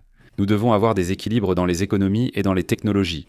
Et oui, n'est-ce pas? C'est-à-dire, il ne s'agit pas de tout fermer, mais non plus de s'ouvrir à 100%, n'est-ce pas? Évidemment, c'est une réflexion. Là-bas, c'est aussi intéressant de voir cette surprise de Chris Wright, le secrétaire à l'énergie des États-Unis, visitant les puits de pétrole là-bas chez Petro. C'est PDVSA, n'est-ce pas? PDVSA. Accompagné d'Elsie Rodriguez, il s'est rendu à la compagnie pétrolière de l'Orénoque. Voilà, c'est bien, il y a aussi l'ambassadrice, enfin ce n'est pas une ambassadrice, c'est la chargée d'affaires, mais c'est comme une sorte d'ambassadrice des États-Unis. C'est elle qui a salué, là il y a aussi Chris Wright, et il y a aussi, évidemment, la même Elsie Rodriguez. Une image aussi, curieuse, et qui fait partie de l'histoire de la façon dont les choses se passent. Comment va Jack Draper? Très bien, San Vanilla, comment ça va? Comment tu as été? Salutations, 67. Il dit que ce qu'a dit Elsie confirme qu'ils ont livré Maduro. Eh bien oui, exactement, non, exactement. Voilà. Une autre image, mettons-la comme ça, c'est celle-ci. Regardez, 2 navires des États-Unis se seraient non percutés, ils n'ont pas été détruits ni rien. 2 navires de la marine américaine sont entrés en collision dans les Caraïbes lors d'une opération de ravitaillement en mer. Il s'agit du destroyer USS Truxtun et du navire logistique USNS Supply. 2 membres d'équipage ont été blessés et les 2 navires restent opérationnels. Il n'y a pas eu de dommages graves. Mais ils disent qu'ils vont enquêter sur l'incident pour voir ce qui s'est passé, où était l'erreur. Non, non.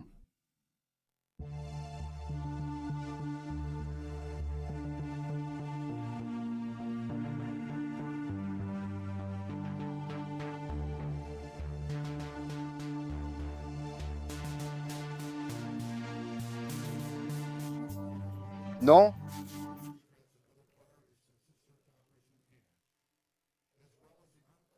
Non, non, non, non. Non, non, non. Non.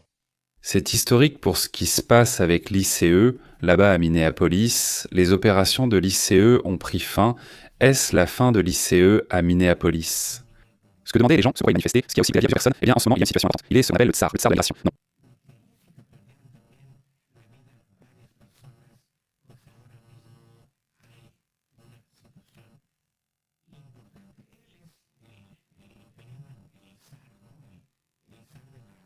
Non, comme vous voulez l'appeler. Eh bien voilà Tom Holland qui dit que c'est la fin de la... Et passons aux détails de ce que l'on sait sur cette affaire parce que c'est vraiment grave. Non, non, non, non.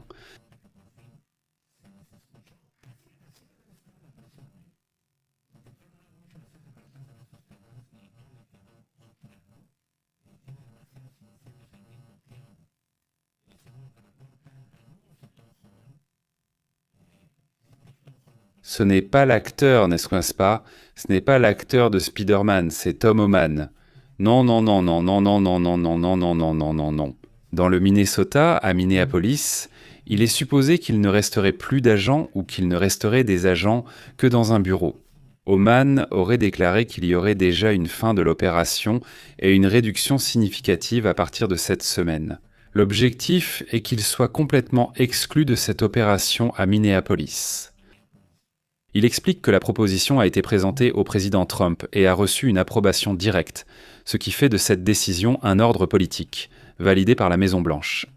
L'opération aurait provoqué de fortes tensions au sein des communautés locales, en particulier à Minneapolis, où des descentes et une présence intensive d'agents fédéraux ont été signalées. Le déploiement faisait partie du plan de Trump pour atteindre 1 million d'expulsions, l'une des promesses majeures de son programme migratoire. Malheureusement, les personnes blessées, les personnes décédées, on ne pourra pas les récupérer. Il faudrait enquêter et agir. Et engager des poursuites judiciaires contre ces personnes, n'est-ce pas? Autrement dit, mener l'enquête et engager des procédures judiciaires. Je pense qu'ils ne vont pas le faire, du moins pour l'instant, même si le gouvernement de l'État pourrait le faire. Ils doivent enquêter là-dessus.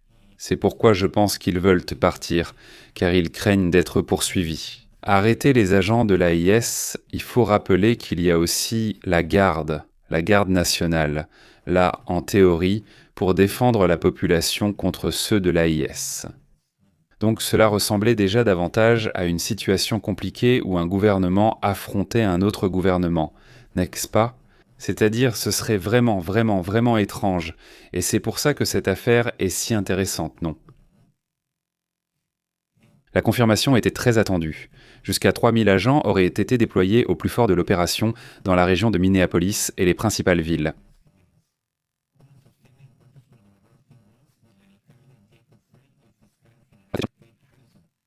Soi-disant. Et déjà... Martin, qu'est-il arrivé à ces agents? Est-ce qu'ils continuent d'opérer selon les normes positives? Lacrosso Sanchez. Ils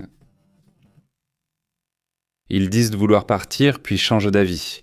De plus, un groupe réduit resterait, donc ils continuent. C'est-à-dire, c'est un peu bizarre, mais bon, il parle d'une conclusion de l'opération, donc j'espère que ce sera dans ce sens-là. Au fait, c'est réglé, il ne reste plus qu'un sujet, et la tension ne fait qu'augmenter du côté du port de Chankay. Parce que les États-Unis lancent un avertissement au Pérou à cause de la présence de la Chine dans ce port.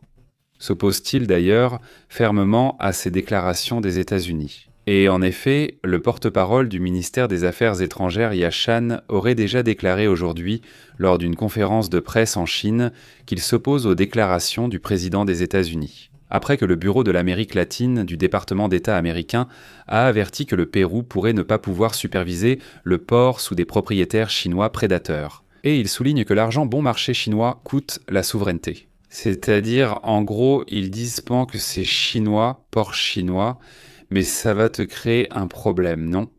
Ça aussi, eh bien, c'est important, non? Et bon, voilà comment sont les choses, non? Maintenant, c'est ça. Ces opérations, c'est la Chine qui les fait dans le port. Non, évidemment, elle a ses intérêts, elle a ses propres intérêts, non? Et ce que les États-Unis... Eh bien, attention, parce qu'ils vont vouloir contrôler non seulement le port, les ports, mais aussi des choses du gouvernement. Des affaires, des choses comme ce qui se passe ou non, ce genre de détails, tu vas perdre ta souveraineté. Apparemment, donc, c'est aussi une partie du commentaire que fait cette personne sur ce sujet, et la Chine réagit aussi de cette façon. D'ailleurs, pour ceux qui défendent Donald Trump, non, comme ici, on dit MAGA, non, eh bien, de plus en plus de gens soutiennent moins Donald Trump. Parce que justement pour cela, voici la liste. Ceci concerne uniquement les 3 personnes qui font partie de l'administration de Donald Trump, qui ont été mentionnées dans les documents d'Einstein et c'est un sujet indéfendable. Même si tu dis « écoute, non, regarde, je suis plutôt de droite, je suis plutôt de gauche, tu peux être ce que tu veux ». Mais ce qu'on ne doit pas permettre, c'est que des membres du gouvernement soient impliqués dans des affaires liées à des abus sur mineurs. Parce que défendre cela, c'est aussi faire partie de ce genre de groupe d'abuseurs. Qu'ils soient démocrates ou républicains, peu importe. Il ne faut jamais permettre que des dirigeants soient impliqués dans ce genre d'affaires. Et voilà la liste. Le premier, donc Donald Trump, Melania Trump, Howard London, John Pellan, secrétaire de la Marine. Imaginez Paolo Zampoli, le responsable du centre Kennedy, Kennedy lui-même, le responsable de la santé.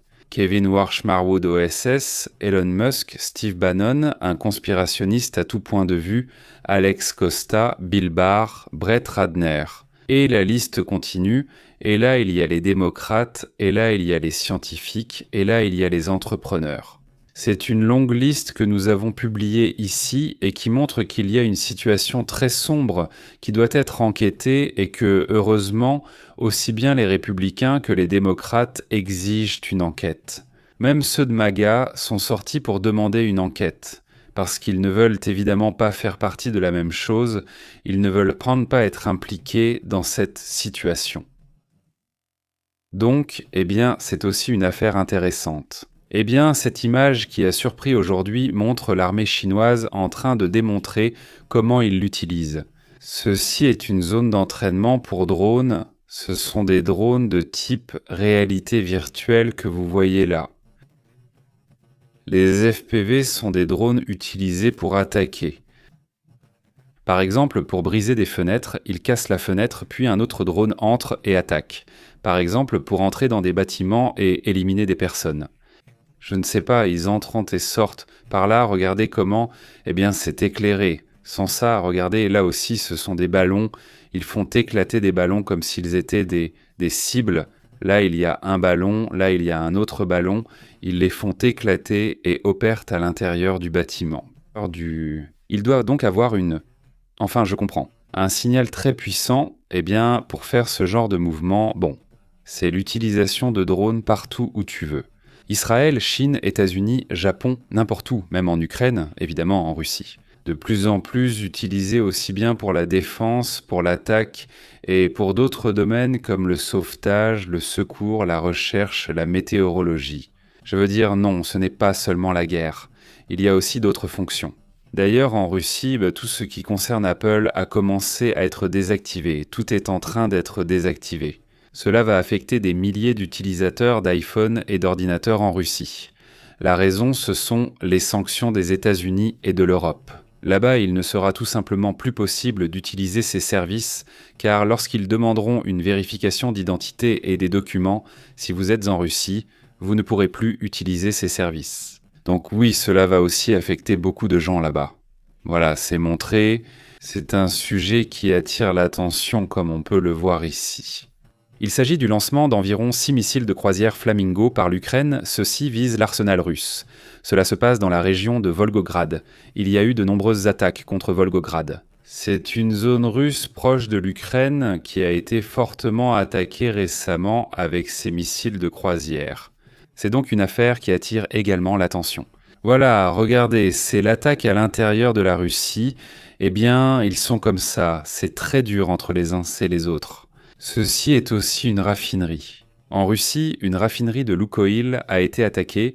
Cela s'est passé dans la ville d'Oukhta, en République des Komi, en Russie, à environ 2000 km de la frontière avec l'Ukraine. Un autre des attaques qui a le plus attiré l'attention aujourd'hui. Et un autre, c'est un drone kamikaze. Il y a aussi une raffinerie qui a été touchée dans cette même zone, à Oukhta également, et nous avons cette image très curieuse. Voyez-vous cette personne ? Cet individu est un premier ministre de la Grèce. Le premier ministre de la Grèce est à côté d'Erdogan alors qu'ils sont en très mauvais termes, n'est-ce pas ? Erdogan et les Grecs, n'est-ce pas ? Ils sont vraiment en conflit, le premier ministre grec. Il se mouche, regardez ce qu'il fait, il se mouche, n'est-ce pas ? Il se mouche. Et ensuite, il rit. Il se retourne pour voir si personne ne le regarde. Ou il se regarde, il rit, il le garde là. Et regardez, le visage, c'est que le visage. Le visage dit tout. Alors il vaut mieux le sortir et le garder entre les pages du dossier de l'accord officiel. C'est-à-dire pour qu'il mange ses crottes de nez, l'Erdogan ou quelque chose comme ça. Je ne sais pas, voilà. Comment a-t-il cru qu'on n'allait pas l'enregistrer, ou alors il l'a fait exprès en pensant qu'on le ferait? Je ne sais pas, car s'il n'était pas distrait, ce n'était pas vrai. Mais bon, il y a aussi ces choses curieuses qui se passent maintenant chez lui. Sur le plan géopolitique, eh bien, c'est curieux, c'est aussi curieux, vraiment. Bon, ce commentaire est sauf fait, écoutons. Fausse allégation aux États-Unis. Il y aura des conséquences, et ces conséquences commencent aujourd'hui. C'est notre message pour eux. Et mon message au peuple américain est le suivant. Si vous continuez à vous lever, Américains patriotes de bonne conscience. Ceci est un rapport. Est-ce un rapport, ceci, Jason Crow, qui lance aujourd'hui un dernier et ultime avertissement à Pam Bondi. S'il tourne le dos à la Constitution et abuse de notre système judiciaire, tu ne peux pas te cacher, la justice arrive. Eh bien, cela fait partie du commentaire que ce député fait. Bon, passons à d'autres choses, d'autres commentaires,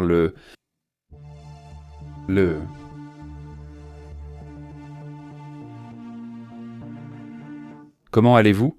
Un énorme salut, salutations à tous. Pourquoi ne parles-tu pas des graves problèmes qu'il y a au Mexique? Dit-il. Comment? Quels problèmes? Voyons, instruis-moi, éduque-moi, dis-moi, quels sont les graves problèmes selon toi? Depuis le Mexique, nous analyserons et discuterons avec plaisir de sujets internationaux.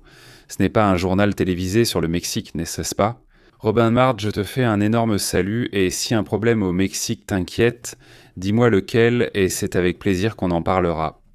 Nous évoquons souvent les problèmes au Mexique. Si tu ne savais pas, je te fais un grand salut. Mais ce n'est pas une chaîne sur un pays, c'est une chaîne, en tout cas, sur le monde. Salutations et merci beaucoup Tino, très bien. Un salut à toute la communauté, salutations à toute la communauté qui nous regarde depuis le Canada, depuis les États-Unis, depuis l'Asie, depuis l'Europe, depuis l'Espagne. Surtout. Un grand merci à l'Argentine, à la Colombie, au Mexique, à Guadalajara, d'ici même, de Monterrey, merci beaucoup. Il dit. Lycée. Oui, les cachets sont des machines, salutations. Lycée, comment vas-tu? Très bien, salutations aussi. Qui d'autre est là?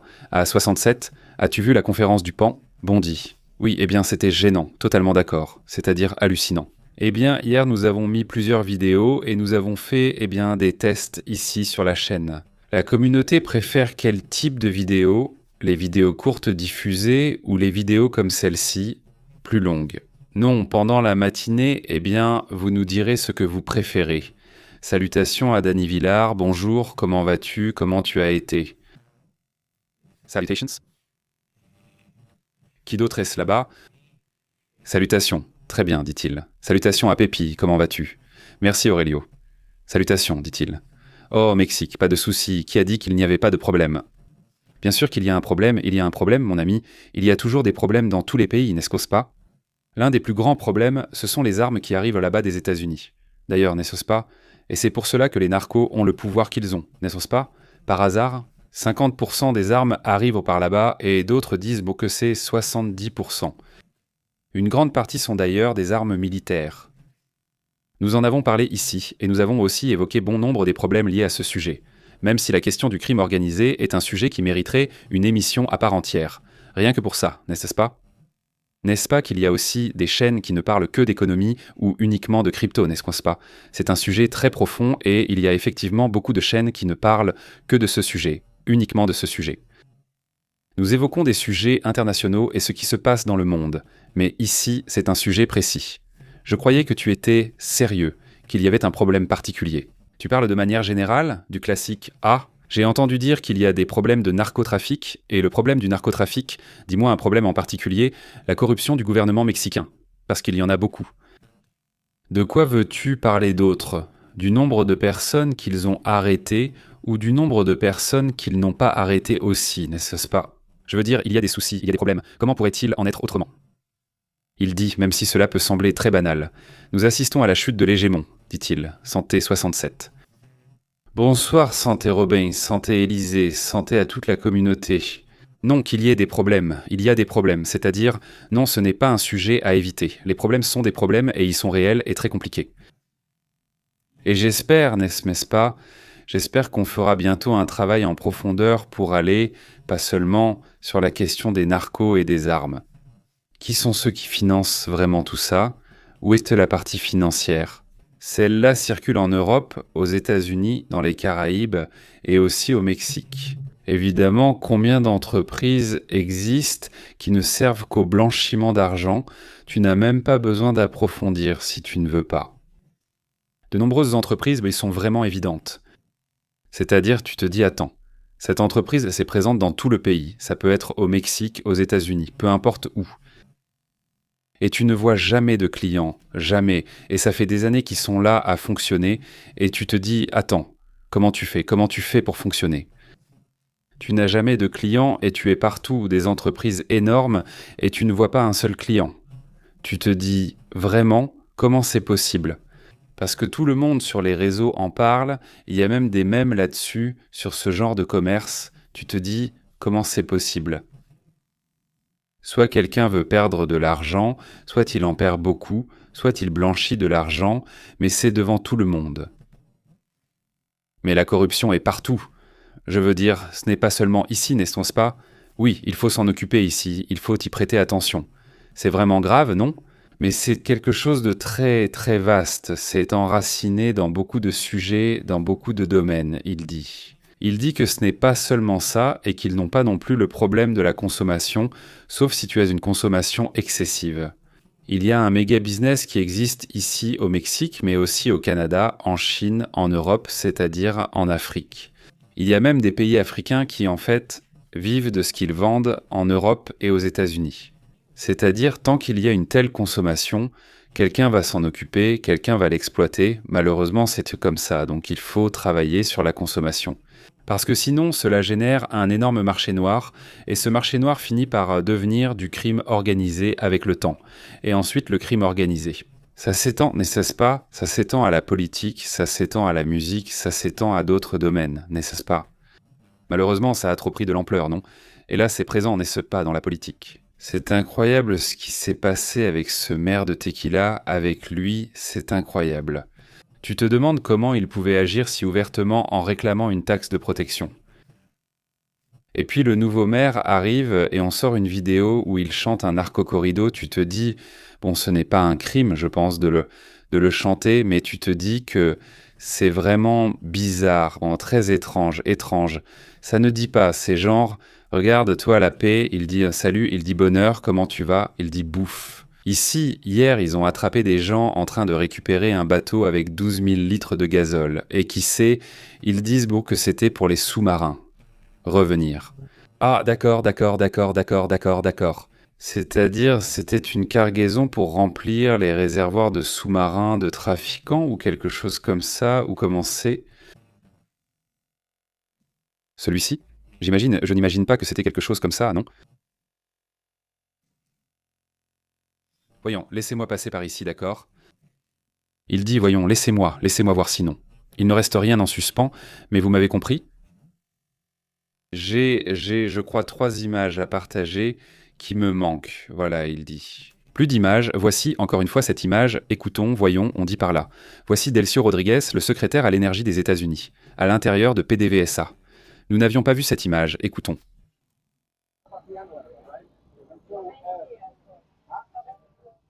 C'est ce que nous a donné celui de l'OCDE, le président. On me dit déjà qu'il est parti. Non. Donc nous sommes très fiers, très fiers.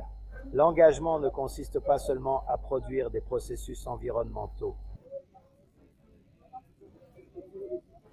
Non, qui sait, non. En vérité, le son est bon, un peu bas, j'entends presque rien, mais ce n'est pas curieux de les voir ensemble.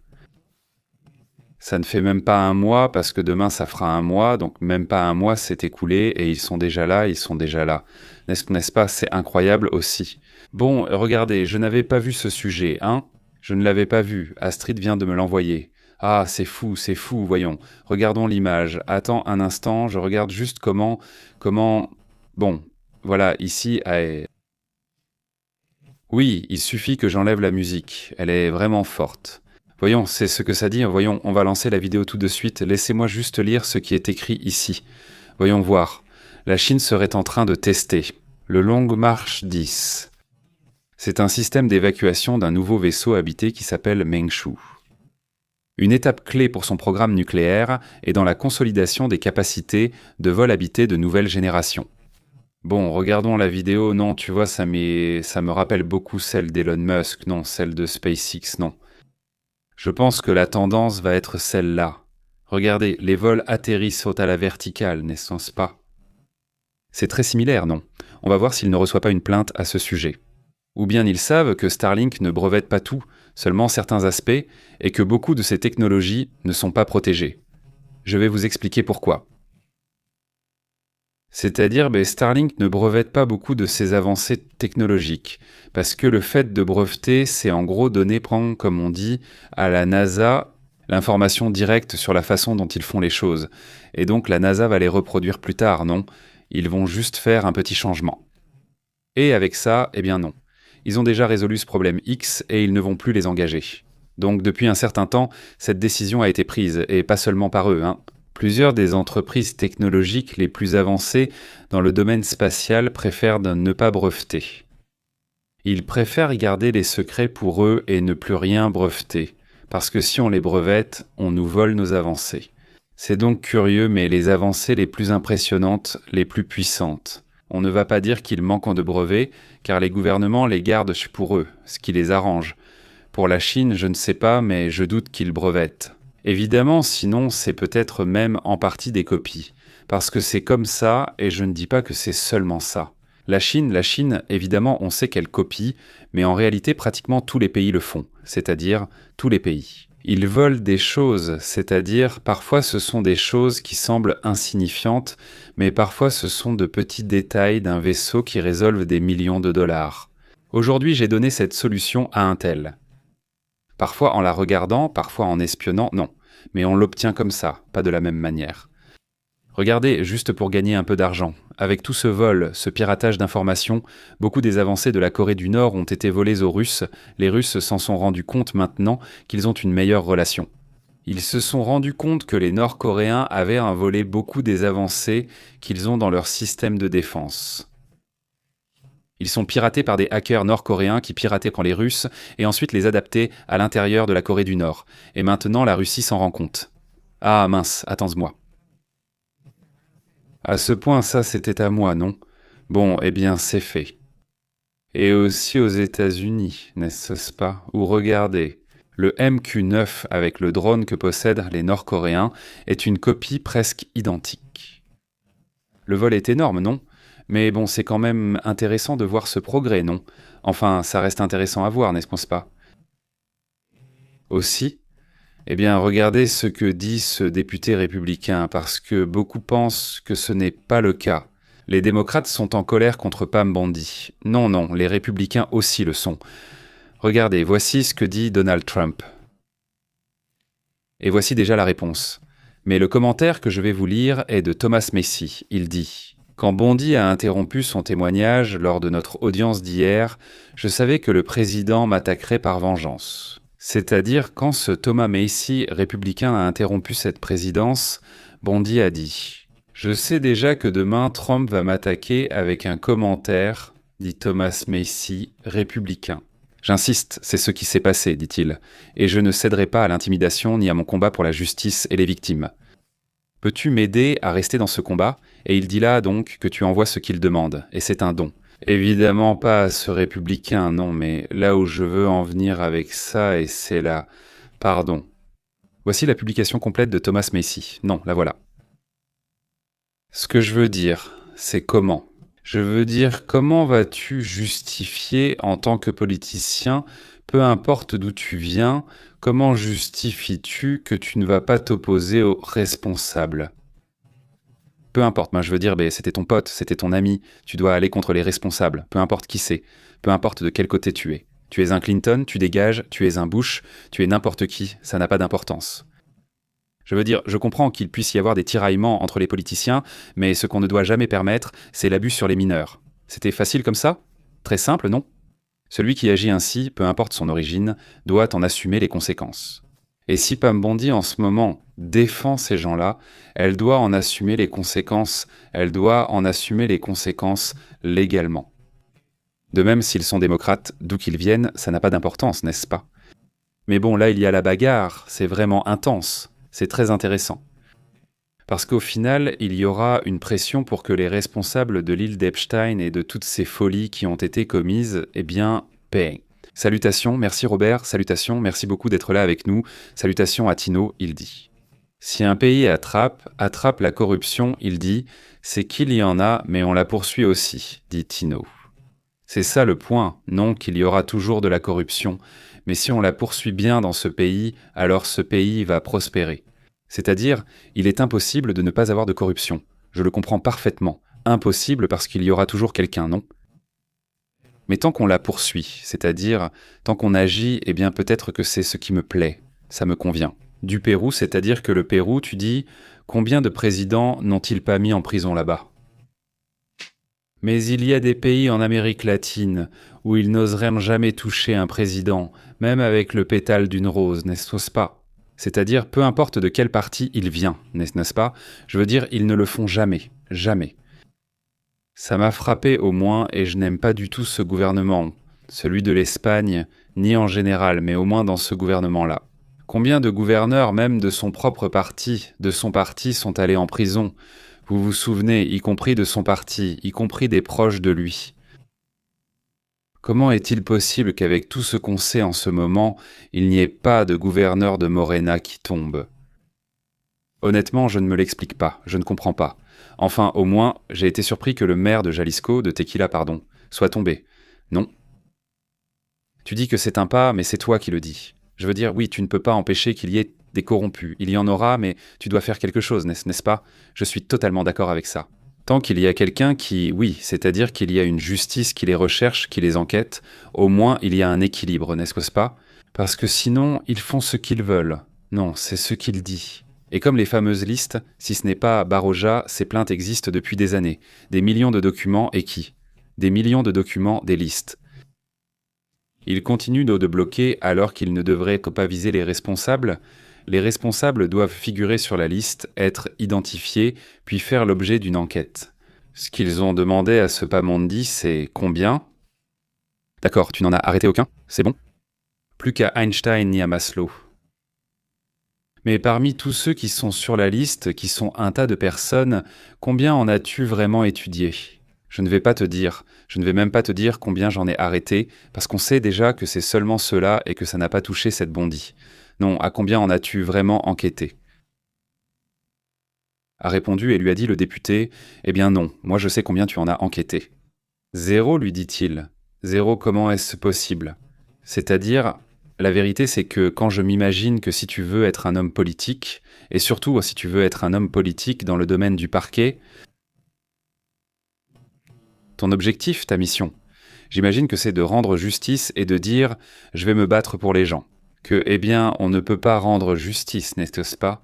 Nous allons nous battre pour les gens qui ont souffert. Non, et non, pas un seul ne dit « bon, au minimum, j'enquête sur les autres, ceux qui sont moins puissants, non, au moins juste pour ça. » Même pas ça, et ensuite dire pourquoi il ne l'enquête pas, pourquoi il ne s'en va pas. Même avec « hé, regarde, attrape 2 ou 3 petits politiciens là-bas, qui n'ont rien à se reprocher, qui n'ont pas peur. » Donc ce sont ceux qui apparaissent sur les listes, mais au moins pour plus tard. Eh bien, je vais dire pourquoi.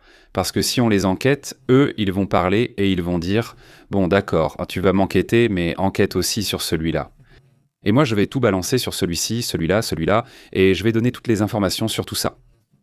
Et comme ça, je m'en sors, non? Enfin, c'est ce que pensent les politiciens. Alors, ils n'attrapent ni l'un ni les autres de bas niveau. C'est complètement fou, non? Oui, ça l'est, mais au moins, il y a des informations maintenant. Il manque beaucoup de documents, l'exigence est au maximum, mais je vois peu d'action. Et ce qui me surprend le plus en ce moment, sincèrement, c'est que je ne vois pas cette attitude massive de la part des gens. C'est-à-dire, on va élever la voix et on va protester et je ne le vois pas. Ils sont déjà là. Il y a déjà des protestations en Inde, parce qu'ils mentionnent Modi dans certains documents et ils le mentionnent comme ça, en passant. Et il y a des protestations, peu nombreuses, ce ne sont pas des manifestations massives, mais il y a déjà des protestations. Non, je ne vois plus pourquoi, parce que c'est de l'apathie, je ne sais pas, c'est curieux. Miguel, comment vas-tu? Salutations, Élisée, très bonne salutation, dit-il. La justice est impartiale, sinon ce n'est pas la justice, dit-il. Eh bien oui, exactement. Élisée, salutations, Miguel, comment vas-tu? Très bonne journée encore. Bon, il est déjà tard pour sortir. Fais attention aussi, salutations, dit José. La justice ne s'applique qu'aux pauvres, dit Danny. Comment vas-tu, Danny? Salutations. Il dit. Il y a eu un séisme à Puebla, voyons voir si c'est détecté ici. Ah bon, ici ce n'est pas encore détecté. Mais laisse-moi voir si le service sismologique l'a déjà signalé. Tu l'as ressenti à l'instant ou comment ça s'est passé? Voyons voir. Service sismologique national. Merci, j'envoie un à Guerrero il y a 18 minutes, regarde. J'imagine que c'est celui que tu as ressenti. Non. C'était à 12h33 il y a une demi-heure, 40 minutes à peu près, que c'est ce séisme. Voilà, c'est ce qu'il dit. Ici de 4,6, non. Eh bien oui, c'était quand même assez fort. Ou je veux dire, on l'a sûrement ressenti, 55 km de profondeur et c'était dans cette zone de Guerrero, oui, à Tlapa, Guerrero. C'était sûrement celui-là, non? On a dû le sentir ici il y a quelque temps. Salut Léonard, comment vas-tu? Très bien, merci beaucoup Léonard. Un énorme salut à toi et à toute ta famille. Il dit. Bien sûr aussi, un salut à Victor le dormeur. Un salut à Victor le dormeur. Pourquoi pas? Qu'il se réveille, il est déjà tard, non? Il dit. Qui d'autre resta, voyons? Il dit. Tlapa? Oui, c'est bien celui de Tlapa, je crois qu'il parle de celui-là, c'est le seul ici. Villapan, Chiapas aussi, mais c'était il y a 7 heures. Le dernier, c'est celui de Guerrero. Excellent, alors. Il dit comme les fameuses listes. Ah, il discute à là-bas, salutations continues. Il dit, en Californie, ce sont encore des journées. Il a raison, là-bas il est 11 heures. Non, 11, 12, 1. Il est 11 ou 12 heures.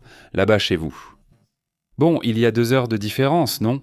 Miguel, donc il doit être 11 heures du matin? Oui, donc c'est presque l'après-midi aussi, mais bon, on revient tout à l'heure. Non? De toute façon, on va aussi continuer à mettre en ligne les résumés et tout, et quoi qu'il arrive, on se revoit ici, non? Merci à tous de nous avoir accompagnés, salutations à la communauté.